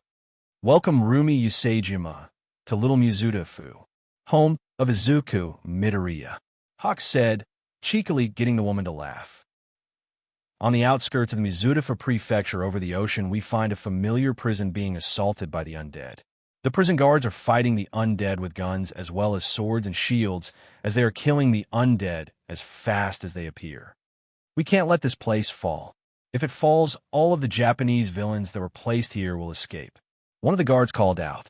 All the way in the deepest depths of the prison, we close in on one of the prisoners as she is sitting at a small table with some katsudon, eating it in peace. This place is getting more and more hectic every day, the woman said, revealing her purple eyes as she stared at one of her prison guards. Lady Nagant, your lunch is over. Place the tray over by the door so we may retrieve it. One of the guard called out. She slid her tray near the door as she waited for them to arrive to get it. But when the door opened, she noticed that this guard was already sluggish. Guard, one of your own is acting weird. The now-named Lady Nagant called out. The guard noticed that one of their own was undead as he pulled down the barrier around Nagant's cell, as he pulled out a gun and shot the undead guard in the head. Damn it, can't believe that it got this deep. Captain, we need your assistance here. The guard called out on his radio. All he got was radio silence. Captain, damn it, we lost power. Nagant, you either stay here or you can escape. I know that you didn't kill the official of the Hero Association willingly. They were always corrupted. I know that the world out there isn't what you think it is now, but you need to find a place where you can survive. I'm sure you can do it. The guard said, looking at the woman. We are given a view of her as she has purple and pink hair that are styled into a ponytail. She was wearing the traditional prisoner uniform of a consisting orange getup as she looked at the guard with dead eyes. You're really allowing me to leave this prison. What is going on outside that is requiring you to have me leave? Nagant asked, suspicious. I wouldn't be doing this if I didn't think defending this place was a lost cause. Now get out of here before I change my mind. The guard said, taking off her court canceling cuffs and leads her out and into the prison. Don't you think that I would go kill other heroes? Nagant asked, as they made their way over to the exit of the prison. No, you only killed those heroes who were getting too corrupted. And to be honest, you did a good job.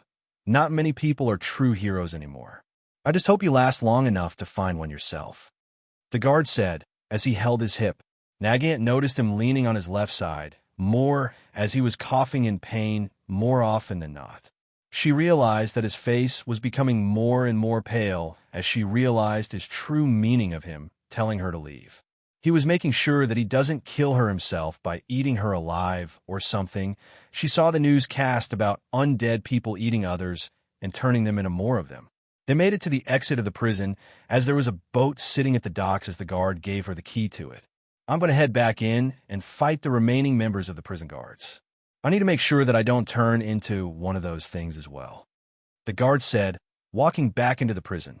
Nagant then looked towards the city that had smoke as well as fires all around it as she started the boat and sped off towards the danger-filled city of Mizudafu. A purple and pink-haired woman enters the edge of the city as she looks around for anything resembling some kind of society. She hears the distant gunshots of a family down the street, followed by a lot of screaming. She gets a move on it as she starts climbing the nearest building as she runs from rooftop to rooftop, and all that she can see and hear is the death and destruction of the civilians down below.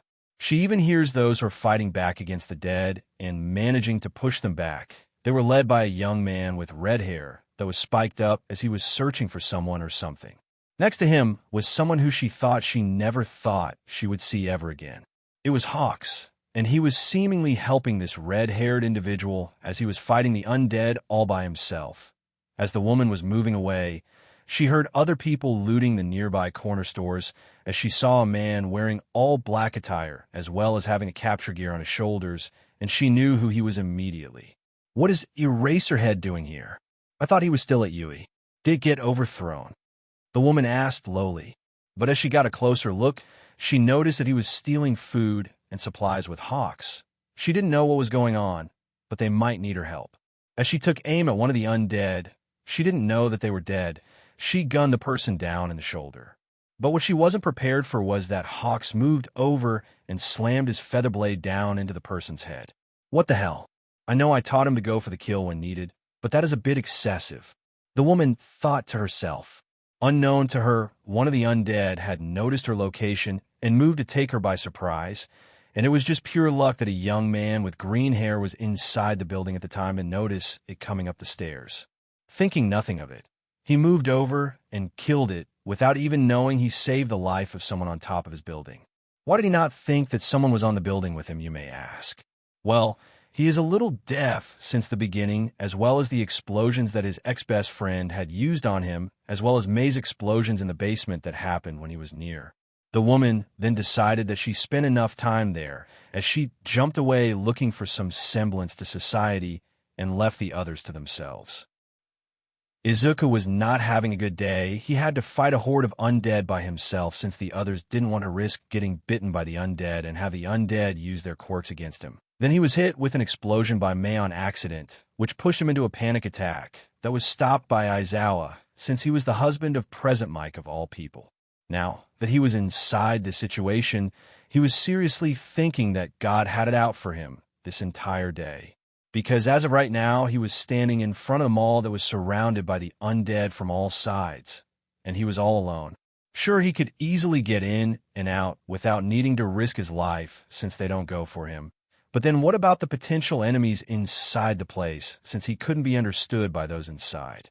Not to mention that those around him might experiment on him should they find out his immunity to the undead virus. But that is beside the point since right now, he just saw someone jump over a large gap heading toward the mall as she didn't seem to notice the large crowd it was alluring. As soon as he climbed up to the rooftops, he found the woman had purple-colored hair with pink fringes everywhere. As he slowly moved closer, he noticed that he made the slightest sound that caused the woman to turn around and shoot him in his left shoulder. Gaha! Izuku screeched as he held his shoulder in pain. Oh, SHD. I'm so sorry. I thought you were one of the crazies out there. The woman called out, pulling out bandages. Dee, don't worry. It was my fault. I shouldn't have been so quiet. Izuku stutters from the BLD leaving his shoulder. Still, I should have been more careful. I hate shooting kids. The woman said, saying the last part under her breath. As they patched Izuku up, he noticed how the woman was looking in the direction of the mall, as if she was waiting for something to happen. Why are you looking at the mall? Izuku asked, curious. I was waiting for those BSDRDS to move, but they just won't. It's like there is something there preventing them from moving forward. The woman said, well, they probably can't move, because of the fact that someone might have used their quirk to stop them temporarily. Other than that, they might just think it's not worth it. Izuku said, looking at them very closely. How do you know that? The woman asked. I've watched these undead for a few months since the start of the outbreak. I learned their patterns as well as their likes and dislikes. In short, I'm the best chance you got at getting into the mall and getting out. Izuku said, looking at the woman. How is that? The woman asked. I'm quirkless. They don't eat people like me, but that doesn't mean that they won't take a chunk out of me in the process. Izuku said, revealing an old bite wound on his chest. Aren't you infected then? She asked. Nope, I even bit someone else and they didn't turn, so I guess that I'm just immune to this virus, fungus, or whatever this is. Izuku said, looking at the woman before asking. What is your name, by the way? Kana Tsutsumi, otherwise known as Lady Nagant. The now-named Nagant said, How are you out of prison? Izuku asked. I was let out because of me being a good person in there. What are you doing out here? Nagant asked, curious.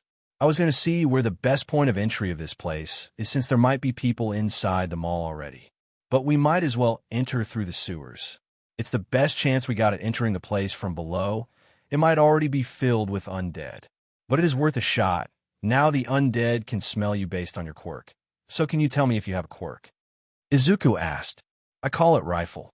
It allows me to turn my arm into a rifle that I can shoot my hairs if they were bullets. Nagant said, as Izuku went into a mumble spree about it and how it could be used for heroics.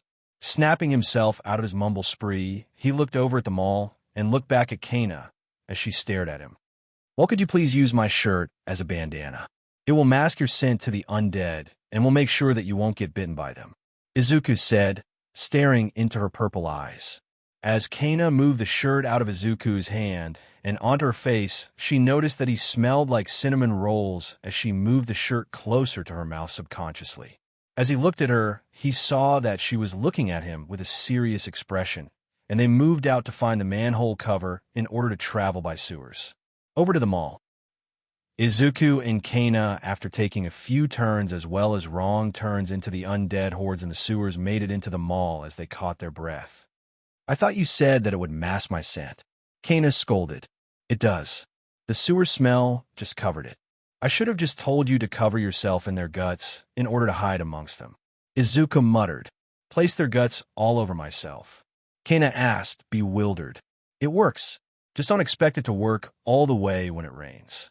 Izuku said, moving towards the food store nearby. As they walked closer to it, they heard the distinct sound of a gun being cocked as they hide behind some bleachers of a small corner mall store. Give us the money, dude, or suffer with the undead outside. One of the bandits called out. We don't have any money. We just live here. One old man called out, pleading. Sorry, old man. You're going out there with the undead. The man said, as Izuku pulled out his 9mm handgun as he fired at the man in his back, the recoil hitting said man on the lower chest but knocking him down. As he looked over towards the other bandit, Izuku threw a knife as it lodged itself into his throat as he fell to the ground dead. Izuku then stood above the other man that threatened death as Izuku placed another bullet into his brain. That's what you get for attacking the old and innocent. Izuku said, eerily angered. Thank you, young man. We are in your debt. The old man said, smiling. Don't worry about it. Is there any more food here? Izuku asked. Yes, over there by the kitchen. There is enough food for those of your people or yourself to last a total of 10 years if rationed right. The old man said, Why aren't you defending it? Izuku asked, curious. I am old. I will die soon anyway. Might as well make sure that there is still food for the next generation. The man said, as his breathing quickened at the sight of the first set of doors being broken down by the undead. If we want to live another day, we need to hurry it up. Let's go. Izuku said, looking to Kana as well as the old man. Don't worry about little old me. I will hold them off while you get the food and get out. The old man said, pulling out an M16 assault rifle. I have about 100 rounds for this baby, and I will make sure to take as many with me as I can. The old man said, looking towards the door. Shouldn't we help him? I mean, he looks too old to move a muscle. Kana asked, concerned. If he wants to die, let him. He isn't our problem right now. It is the undead. Do you want to become one of them, or do you want to live? Izuku asked seriously. As Kana looked at him, they moved into the kitchen as they collected as much food and water as they could in order to help one another. Do you have anywhere to stay? Izuku asked, looking over at her while collecting some food. Nope, I just got out of prison, and already I wish I was still in there.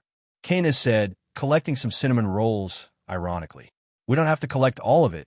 We just need enough to last us for a while, since I will make some room for you at my base. Izuku said, looking at Kana. Soon enough, they collected as much as they could when they hear the sounds of the old man screaming, as well as an M16 going off. Come and get some you mealy mouth BSDRDS. We need to leave now, Izuku said, looking at Kana. She nodded her head as she followed him to the area where they entered the building. But as they got near the sewers, they saw that it was covered in the undead, and that was when they noticed the old man's gun had stopped being heard. DM in, they got him. We need to kill one of them and walk out of here as fast as possible, Izuku said, gaining the attention of one of the undead. After bringing it to him, he kicks the leg of the undead out from underneath it and stabs it in the head. Kana kills the other undead in the room as Izuku guts the undead from the stomach as he starts to cover himself with their guts. Izuku then moved over to Kana as she was then given some undead BLD and guts and placed them on herself. Izuku got her back while she got his when they heard the bang on their door. Looking at one another, they placed even more on themselves as they looked to one another, believing that they were all right. Just as they were about to continue towards the door, Izuku was grabbed by the foot and pulled into the undead horde at the sewers as he yelled, "Go to Central Mizudafu. The base is there. I will meet you at the Mizudafu General Police Station," Izuku said, running off. Kana moved closer to the door as it was busted down as she had moved out of the way. The horde then followed the yelling into the sewers as Kana made it towards the main lobby of the place as she saw the remains of the old man and his weapon nearby as it was out of bullets. There was a very distinct bullet hole in his head as he was staring at the sky with milky white eyes. Kana made it to the General Mizudafu police station, and she was looking around for Izuku when she noticed his form moving towards her with an obvious limp. "Izuku, are you all right?" Kana yelled. "I'm fine, just one of those BSDRD dogs bit me. I won't turn if that's what you're thinking," Izuku said, looking at the woman's skeptical look. "Come, we gotta look at the base right now. Hawks will be happy to see you," Izuku said, limping away. "Hawks is with you?" Kana asked, curious. "Yup, he landed near me a month ago when he was blasted out of the sky from a man in a suit. But he completely recovered to the point of being capable of flight again, so I guess that's all right," Izuku said, looking at the wall that they came up to. "This is my home, please don't diss it, is where I grew up at, and I wouldn't call any other place home," Izuku said, as he opened the door, revealing a destroyed neighborhood with a bunch of bodies all around. "What the hell happened?" Izuku yelled, scaring Kana a little bit. As he ran over to the bodies of everyone present at the road, he was beginning to tear up as he thought that they were really dead. "TT, this can't be happening to me again. Not again," Izuku said, descending into a panic attack. Just as it was about to get worse, everyone jumped up, scaring Kana into pulling her gun out as they all said surprise. Slam! Izuku had passed out from too much worry as well as pain of his mental state. "Darn, I thought that we should surprise him for his birthday today. I didn't think our surprise would cause him to pass out," Mei said, completely confused. "You don't just act dead to the guy and expect him to know that it was a surprise. He thought we were dead." He nearly descended into a panic attack before being surprised so much to the point the emotions just knocked him out. Hound Dog called out, smacking the girl on the head. "What the hell is going on?" Kana asked, as Ochako came outside to see an unconscious Izuku on the ground with foam coming out of his mouth, a Mei with a bump on her head with Hound Dog scolding her, while a woman was poking Izuku's head with her finger, concerned for the boy. "What the hell is going on?" the woman asked. "Surprise party, it's Izuku's birthday," Ochako called out with a cake. "Thank you for joining us on this journey through What If Deku Had an Immunity Quirk in Zombie Apocalypse. We hope you found it as captivating as we did. A big thank you to Anthony Tyler 9 for creating such an engaging story. Don't forget to visit their profile on Wattpad for more fantastic works. The link is in the description below. If you enjoyed this video, please give it a thumbs up, share it with your friends, and subscribe to Zen and Fanfics for more intriguing explorations into fanfiction and fantasy. Your support helps us create more content like this, and we love hearing your thoughts and suggestions in the comment section. See you soon in the next video.